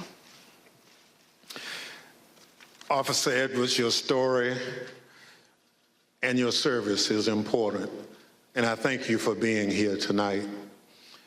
Ms. Quickstead, I also like to ask you to introduce yourself. Can you tell us how you found yourself in Washington, D.C. on January 6, 2021? Good evening, Chair and Madam Vice Chair. Thank you for the introduction. As stated, in the winter of 2020, I was working on a documentary. As part of that documentary, I filmed several rallies in Washington, D.C. on December the 11th and December the 12th. And I learned there would be a rally on the Mall on January 6th. So my 3 colleagues and I came down to document the rally. According to the permit of the event, there was going to be a rally at the Ellipse. We arrived at the Mall and observed a large contingent of Proud Boys marching towards the Capitol. We filmed them, and almost immediately I was separated from my colleagues. I documented the crowd turn from protesters to rioters to insurrectionists. I was surprised at the size of the group, the anger and the profanity. And for anyone who didn't understand how violent that event was, I saw it, I documented it, and I experienced it. I heard incredibly aggressive chanting, and I subsequently shared that footage with the authorities. I'm here today pursuant to a House subpoena. Thank you so much. Thank you, Mrs. Quested. The Select Committee has conducted extensive investigative work to understand what led the Proud Boys and other rioters to the Capitol on January 6th. We've obtained substantial evidence showing that the president's December 19th tweet calling his followers to Washington, D.C. on January 6th energized individuals from the Proud Boys and other extremist groups. I'd like to play a brief video highlighting some of this evidence. My name is Marcus Childress, and I'm an investigative counsel for the Select Committee to investigate the January 6th attack on the United States Capitol. What do you want to call them? Give me a name. Give me a White name. supremacists and white white like me to condemn? white supremacists and white Proud supremacists. Boys, stand back and stand by. After he made this comment, Enrique Terrio, then chairman of the Proud Boys, said on Parler, "Standing by, sir." During our investigation, we learned that this comment during the presidential debate actually led to an increase in membership from the Proud Boys. Would you say that Proud Boys numbers increased after after the stand back, stand by comment? Exponentially. I'd say tripled probably, with the potential for a lot more eventually. And did you ever sell any stand back and stand by merchandise? One of the vendors on my page actually beat me to it, but I wish I would have made a stand back, stand by shirt. On December 19th, President Trump tweeted about the January 6th rally and told attendees, "Be there, we'll be wild." Many of the witnesses that we interviewed were inspired by the president's call and came to D.C. for January 6th. But the extremists, they took it a step further. They viewed this tweet as a call to arms. A day later, the Department of Justice describes how the Proud Boys created a chat called the Ministry of Self-Defense Leadership Chat. In this chat, the Proud Boys established a command structure in anticipation of coming back to D.C. on January 6th. The Department of Justice describes Mr. Tarrio coming into possession of a document called the 1776 Returns, which describes individuals occupying key buildings around the United States Capitol. The Oath Keepers are another group that the committee investigated. You better get your ass to D.C., folks, this Saturday. Yeah, if you don't, there'll be no more republic. But we're not going to let that happen. It's not even an if. It's either President Trump is encouraged and bolstered and strengthened to do what he must do, or we wind up in a bloody fight. We all know that. The fight's coming. The Oath Keepers began planning to block the peaceful transfer of power shortly after the November 3rd election. And according to the Department of Justice, Stuart Rhodes, the Oath Keepers leader, said to his followers that we were not going to get through this without a civil war. In response to the December 19th, 2020 tweet by President Trump, the Oath Keepers focused on January 6th in Washington, D.C. In response to the tweet, one member, the president of the Florida chapter, put on social media, "The president called us to the Capitol. He wants us to make it wild." The goal was for the Oath Keepers to be called to duty so that they could keep the president in power, although President Trump had just lost the election. The committee learned that the Oath Keepers set up quick reaction forces outside of the city in Virginia where they stored arms. The goal of these quick reaction forces was to be on standby just in case President Trump invoked the Insurrection Act. Did the Oath Keepers ever provide weapons to members? I'm going to decline to answer that and put them at grounds for due process grounds. In footage obtained by the committee, we learned that on the night of January 5th, Enrique Tarrio and Stuart Rhodes met in a parking garage in Washington, D.C. There's mutual respect there. I think we're fighting the same fight, and I think that's what's important. The committee learned that the Oath Keepers went into the Capitol through the east doors in two stack formations. The DOJ alleges that one of the stacks went into the Capitol looking for Speaker Pelosi, although they never found her. As the attack was unfolding, Mr. Tarrio took credit. In documents obtained by the Department of Justice, Mr. Tarrio said in an encrypted chat, "Make no mistake, and we did this." Later on that evening, Mr. Tarrio even posted a video which seemed to resemble him in front of the Capitol with a black cape, and the title of the video was Premonition. The evidence developed by the Select Committee and the Department of Justice highlights how each group participated on the attack on the Capitol on January 6th. In fact, the investigation revealed that it was individuals associated with the Proud Boys who instigated the initial breach at the Peace Circle at 12:53 p.m.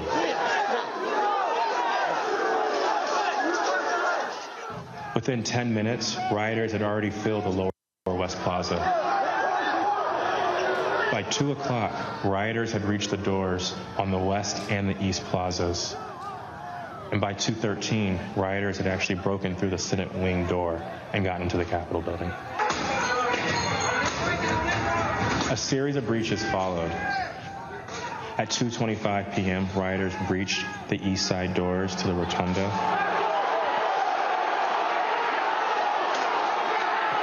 And then right after 2:40 p.m., rioters breached the east side doors near the Ways and Means room.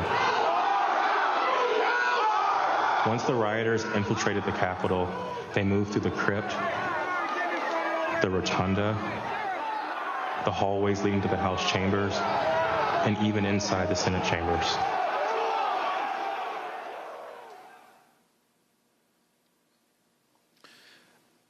Individuals associated with two violent extremist groups have been charged with seditious conspiracy in connection with the January 6th attack. One is the Oath Keepers. They are a group of armed anti-government extremists. The other group is the Proud Boys. They promote white supremacist beliefs and have engaged in violence with people they view as their political enemies. Members of both groups have already pled guilty to crimes associated with the January 6th attack. Mr. Quested, as part of the documentary you've been filming, you gained access to the Proud Boys and their leader, Enrique Tarrio. Your crew filmed them in Washington, D.C. on the evening of January 5th and then on January 6th. On January 5th, the night before the attack, you were with the head of the Proud Boys, Mr. Tarrio, in Washington, D.C. on the evening of January 5th and then on January 6th. On January 5th, the night before the attack, you were with the head of the Proud Boys, Mr. Tarrio, in Washington, D.C. magazines, some extra capacity magazines, and he took responsibility for the burning of the Black Lives Matter flag that was stolen from the church on December the 12th. We were attempting to get an interview with Mr. Tarrio. We had no idea of any of the events that were going to subsequently happen. On December the 12th. We drove him to pick up his bags from the property department of the police, which is just south of the mall. We picked up his bags and went to get some other bags from the Phoenix Hotel, where we encountered Mr. Stuart Rhodes from the Oath Keepers. By the time I'd gone to park the car, my colleague was saying, who'd got into the car with Mr. Tarrio, that they had moved to a location around the corner, the parking garage of the Hall of Legends, I believe.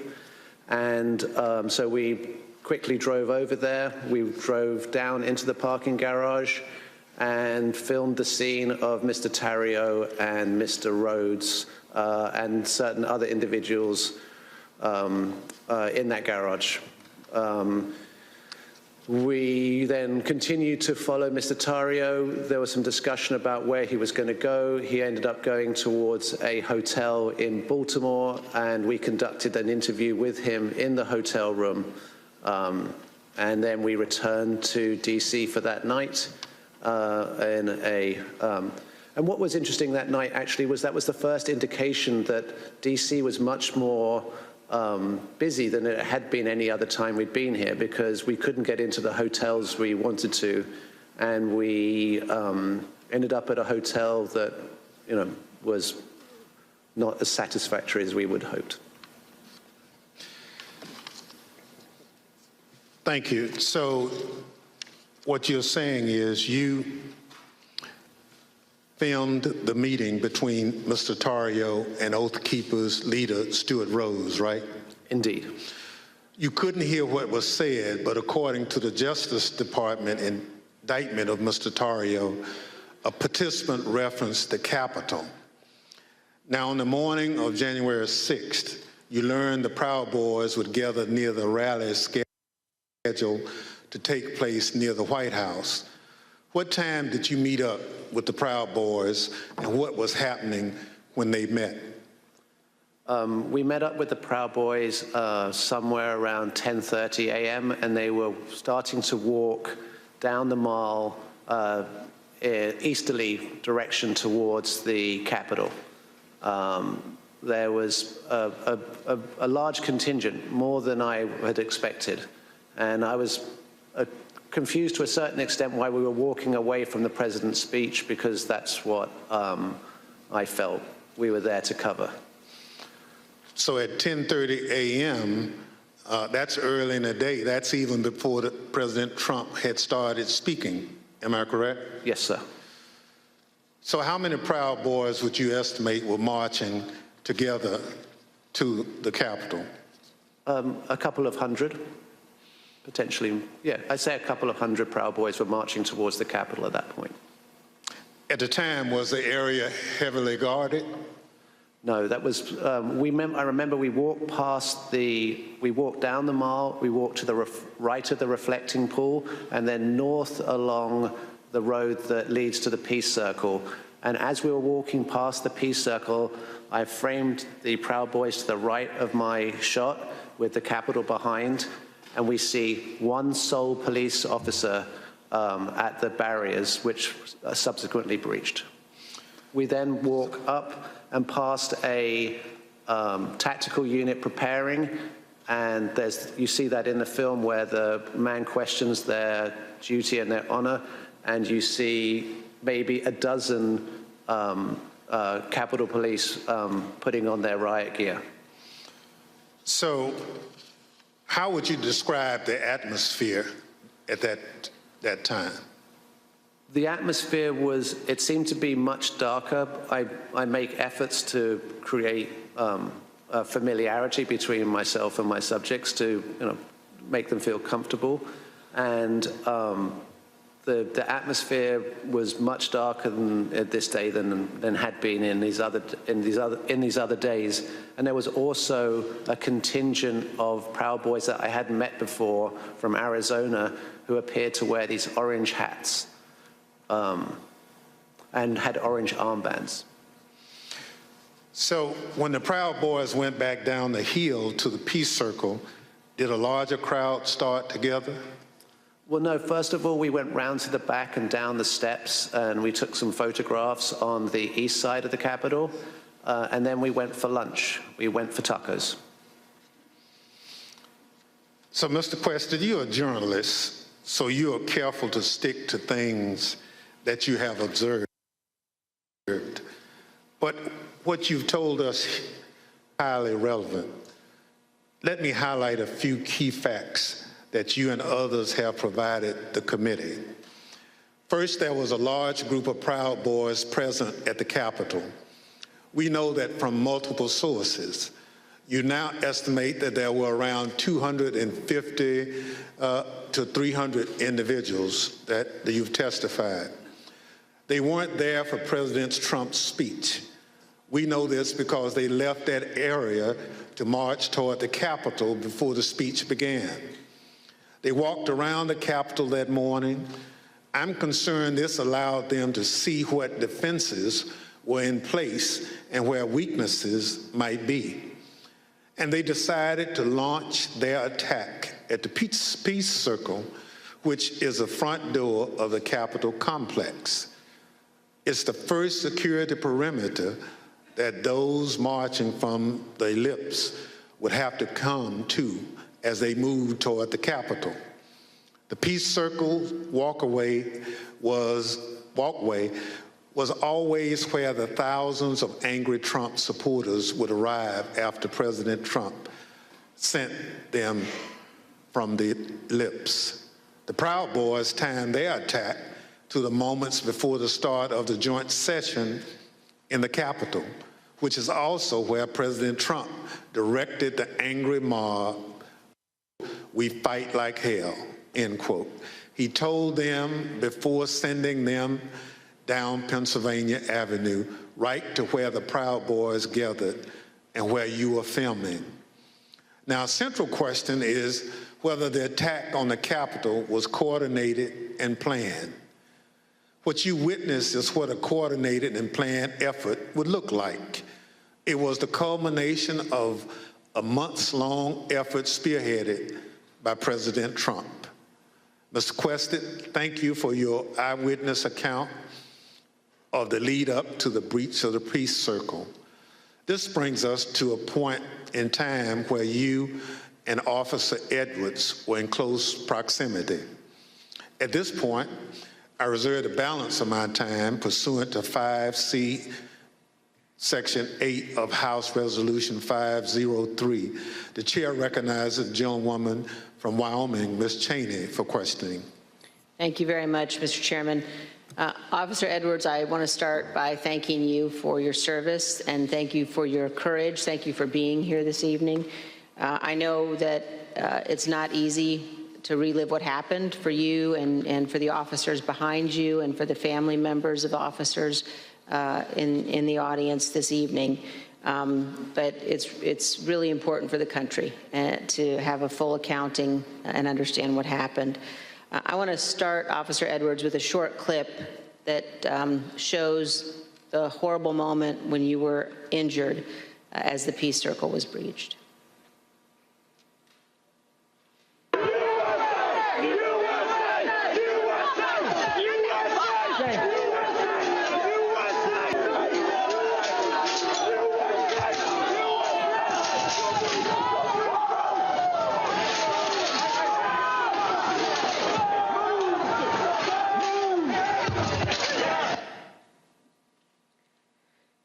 Officer Edwards, can you describe the crowd that had assembled at the Peace Circle as you and your fellow officers stood behind and guarded the bike racks at the Peace Circle? Yes, so there were about, I want to say about 5 of us on that line. And there was our bike rack, and then at the bottom of the Pennsylvania Avenue walkway, or right by Peace Circle, there was another bike rack. And so the crowd had kind of gathered there. It was the crowd led by Joseph Biggs, and they were mostly in civilian clothes. There were some who had military fatigues on. We could see people with bulletproof vests on, things like that. They didn't seem, extremely cohesive, but they had gathered there in their outfits, but they had gathered there together, and Joseph Biggs started, he had a megaphone, and he started talking about, first it was things kind of relating to Congress, and then the tables started turning once the, what is now the Arizona group is what you said, the crowd with orange hats, they came up chanting F-U-C-K, Antifa, and they joined that group. And once they joined that group, Joseph Biggs' rhetoric turned to the Capitol Police. He started asking us questions like, you didn't miss a paycheck during the pandemic, mentioning stuff about our pay scale was mentioned, and started turning the tables on us. And I've worked, I can conservatively say probably hundreds of civil disturbance events. I know when I'm being turned into a villain, and that's when I turned to my sergeant and I stated the understatement of the century. I said, Sarge, I think we're gonna need a few more people down here.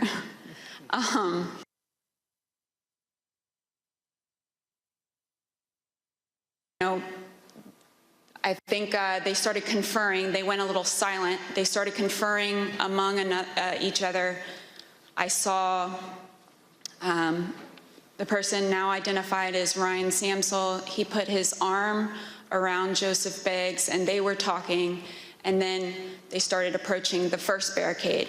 They ripped the first barricade down, and they approached our bike racks. At that time, we started holding on, grabbing the bike racks. There weren't many of us, so I grabbed the middle between 2 different bike racks. And, I wasn't under any pretense that I could hold it for very long, but I just wanted to, make sure that we could get more people down and get our CDU units time to answer the call. So we started grappling over the bike racks. I felt the bike rack come on top of my head, and I was pushed backwards, and my foot caught the stair behind me, and my chin hit the handrail, and then at that point I had blacked out, but the back of my head clipped the concrete stairs behind me. And you were knocked unconscious, is that right, Officer Edwards? Yes, ma'am. but then when you regained consciousness, even with the injuries, you returned to duty. Is that right? Yes, ma'am. You know, at that time, adrenaline kicked in. I ran towards the West Front, and I tried to hold the line at the Senate steps at the Lower West Terrace. More people kept coming at us. It just seemed like, you know, more and more people started, you know, coming onto the West Front. They started overpowering us. And that was right about when MPD's officers showed up. Their bike officers pushed the crowd back and allowed our CDU units, as well as theirs, to form that line that you see, that very thin line between us and the protesters or the rioters, you know, at that time. I fell behind that line, and for a while, I started decontaminating people who had gotten sprayed and treating people medically who needed it. And then you were injured again there on the West Terrace. Is that right, Officer Edwards? Yes, ma'am. So after a while, I got back on the line. It was on the house side of the Lower West Terrace. And I was holding that line for a while. There weren't many of us over there. And Officer Sicknick was behind me for most of the time, for about 30 to 45 minutes that I was down there. We were just, as the best we could, we were just, you know, grappling over bike racks and trying to hold them as quick as possible. All of a sudden, I see movement to the left of me, and I turned, and it was Officer Sicknick with his head in his hands. And he was ghostly pale, which I figured at that point that he had been sprayed, and I was concerned. My, you know, cop alarm bells went off, because if you get sprayed with pepper spray, you're going to turn red. He turned just about as pale as this sheet of paper.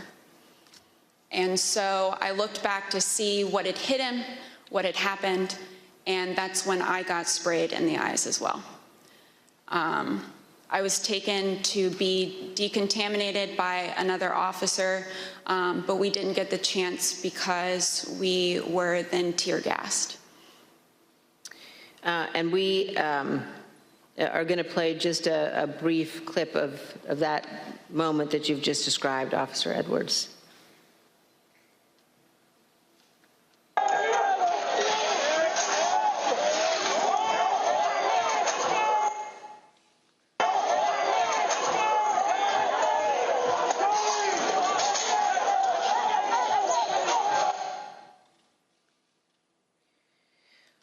Officer Edwards, I just want to thank you for being here. And I know, again, how difficult it is. I know the family of Officer Sicknick as well, who's here tonight. And one of the things one of the Capitol Police officers said to me recently was to ask me whether or not, as members of Congress, all of us understood that on that day, on January 6th, when we were evacuated from the chamber, were led to a safe, undisclosed location, whether we knew that so many of you had rushed out of the building and into the fight. And I can assure you that we do know that, and that we understand how important your service is. Thank you for your continued work with our committee and the interviews, and thank you very much for both of you for being here this evening. Mr. Chairman, I yield back. Thank you very much. Ms. Edwards, can you give us one memory of that awful day that stands out most vividly in your mind? I can. That time when I talked about falling behind MPD's line, I remember because I had been kind of shielded away because I was holding those stairs, so I wasn't able to really see what was going on over here. When I fell behind that line and I saw, I can just remember my breath catching in my throat because what I saw was just a war scene. It was something like I had seen out of the movies. I couldn't believe my eyes. There were officers on the ground, you know, they were bleeding, they were throwing up, they were, you know, they had, I mean, I saw friends with blood all over their faces. I was slipping in people's blood. You know, I was catching people as they fell. You know, it was carnage. It was chaos. I can't even describe. Never in my wildest dreams did I think that as a police officer, as a law enforcement officer, I would find myself in the middle of a battle. You know, I'm trained to detain, you know, a couple of subjects and handle a crowd, but I'm not combat trained. And that day, it was just hours of hand-to-hand combat, hours of dealing with things that were way beyond any law enforcement officer has ever trained for. And I just remember that moment of stepping behind the line and just seeing the absolute war zone that the West Front had become.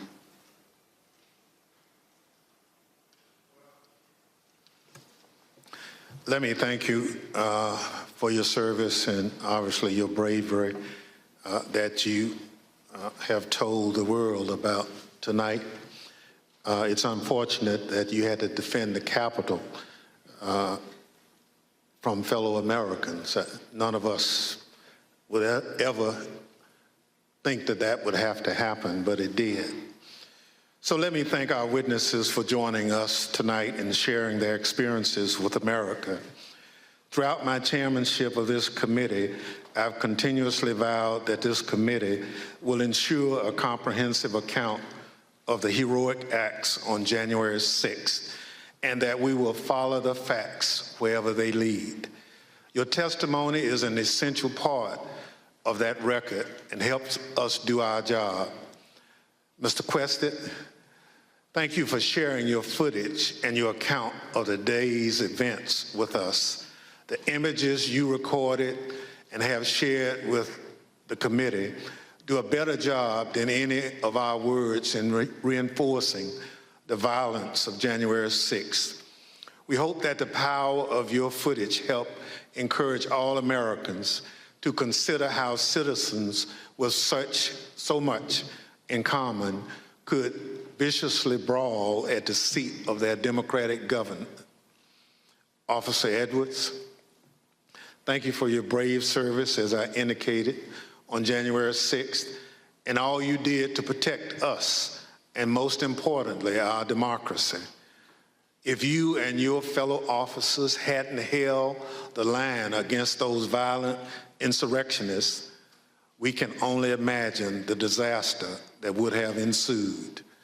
Your heroism in the face of danger is admirable, and your will to continue to protect and serve despite your serious injuries should be an inspiration to all of us.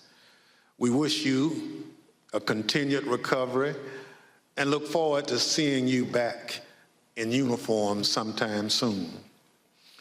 The members of the Select Committee may have additional questions for tonight's witnesses, and we ask that you respond expeditiously in writing to those questions. Without objections, members will be permitted 10 business days to submit statements for the record, opening remarks, and additional questions for the witnesses. The witnesses have just told us what they heard the rioters saying, why they stormed the Capitol on that day. Now we're going to hear it from the rioters themselves. Without objection, I include in the record a video presentation.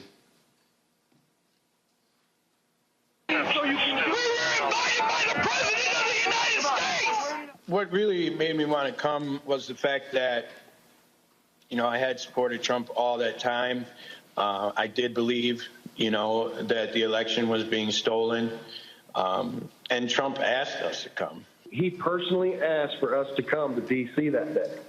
And I thought, for everything he's done for us, if this is the only thing he's going to ask of me, I'll do it. We're going to walk down to the Capitol.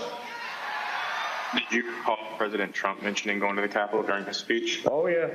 So that's one of my disappointments. He said he was going to go with us, that he was going to be there. I know why I was there, and that's because he called me there, and he laid out what is happening in our government. He laid it out. But I remember Donald Trump telling people to be there, right? I mean, to support. So you mentioned that the president asked you. Do you remember a specific message? Basically, yeah, he asked for us to come to D.C., that big things are going to happen. What got me interested, he said, I have something very important to say on January 6th or something like that, is what got me interested to be there.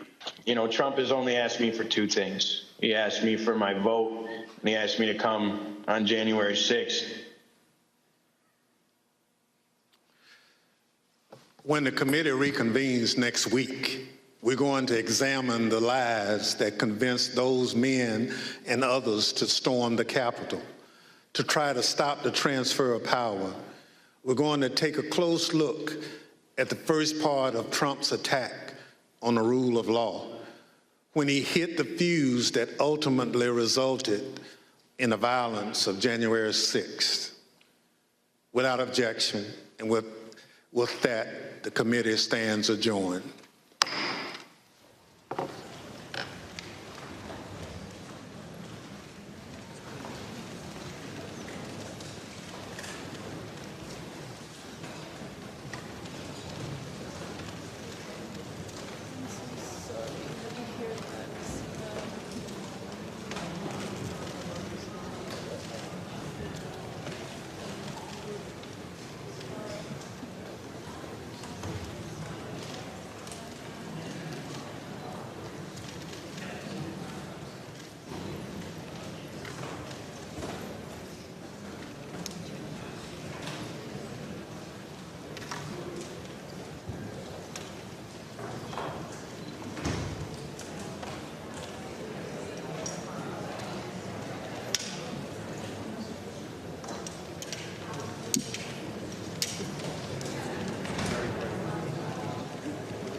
prosecuting agency.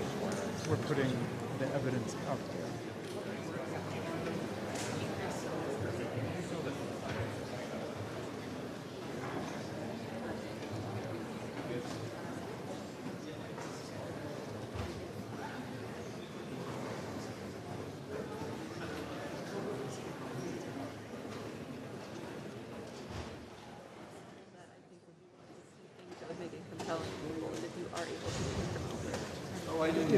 If you are able to present evidence of a crime, that's one of the things that I think would be most compelling to people. Yes. You want to be compelling, so. No, we just want to tell the truth. We're just trying to get the facts out. So but there was evidence of dozens of crimes shown tonight. And there have been more than 800 prosecutions brought. So unfortunately, this is a cesspool of criminal activity that is staring America in the face. Thank you.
She's very, very close.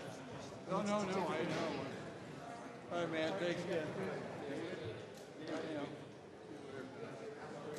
No, I'll go back up. Back in here Monday.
questions or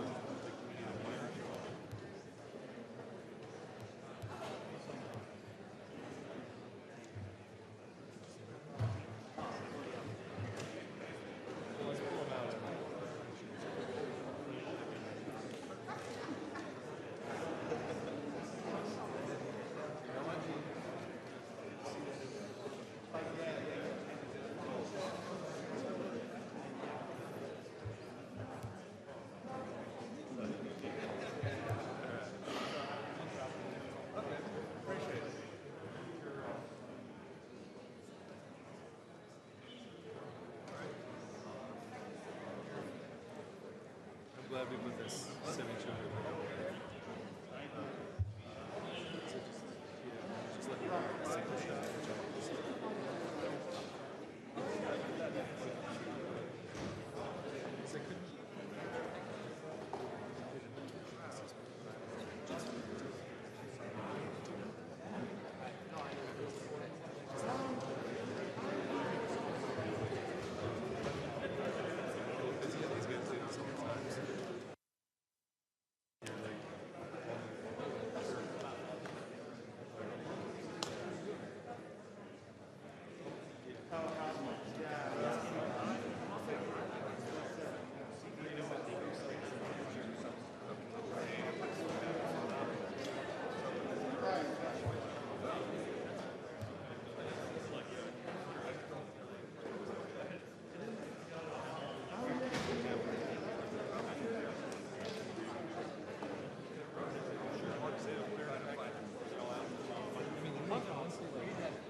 I know, because I'll be here Saturday, Sunday. I know. Good seeing you. Right. Thank you, guys. Not for that. Not for this. Yeah. Just with people. It was so short. Wow. All right.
Let me get them out of here.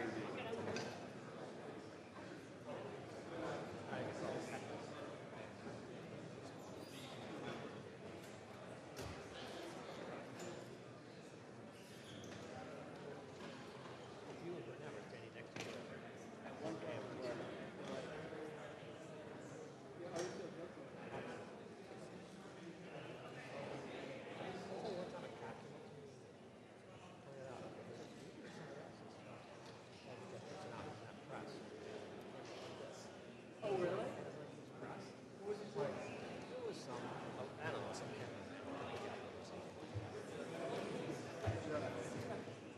I'm okay to go 100 days? Yeah. 200 to 600 months here? You're good. I'm okay to go 100 days. Yeah, go ahead. No, leave that here. Leave it here. We'll find it. Let's put it up here at top.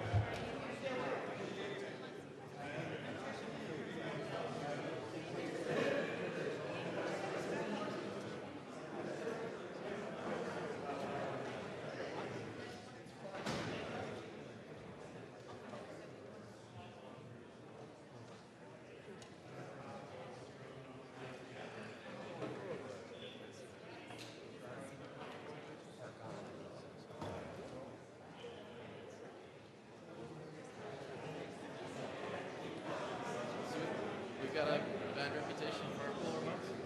Oh, do we? No, yesterday in the office you said it was 50-50. That's pulling legs. But I think it worked okay tonight. I haven't heard any complaints. No one's texting me, so we haven't gotten any. I'm sure they're coming. It's always open season on Jonathan. We still got several hours left in the night. Especially while it's happening. So,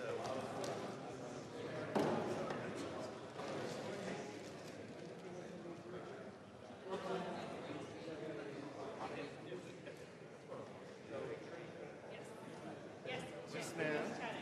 You know Rich Smart. Yeah, he was chiming in.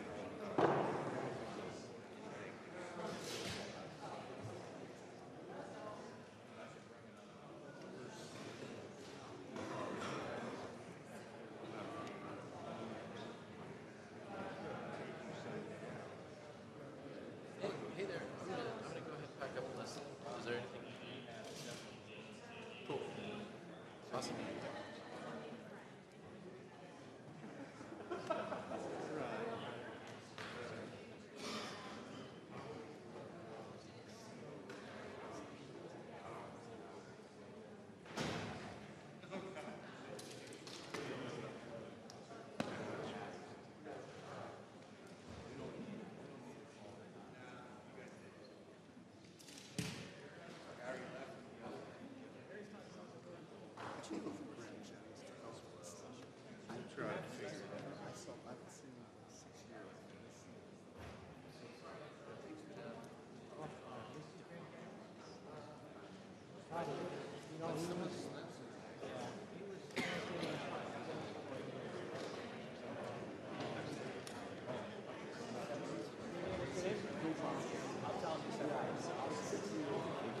Okay.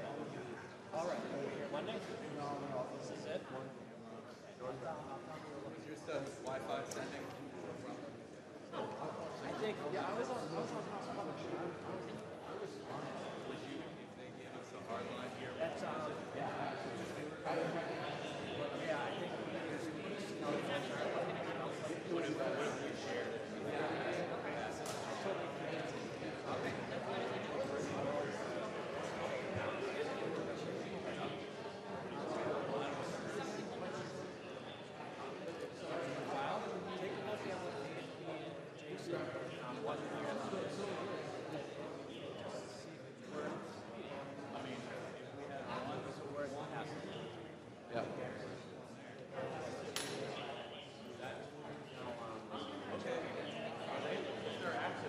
They're not. I got course. I can take a look.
Thank you. Yep.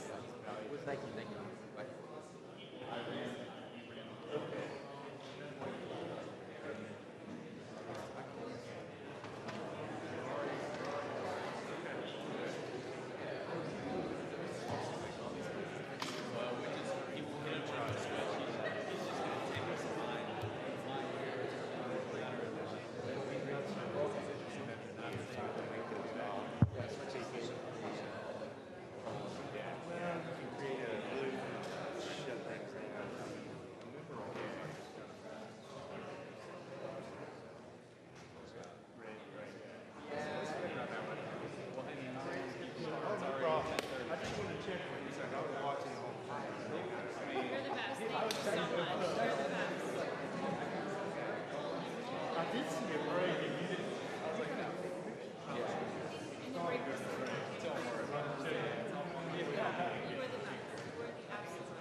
Appreciate it. All right.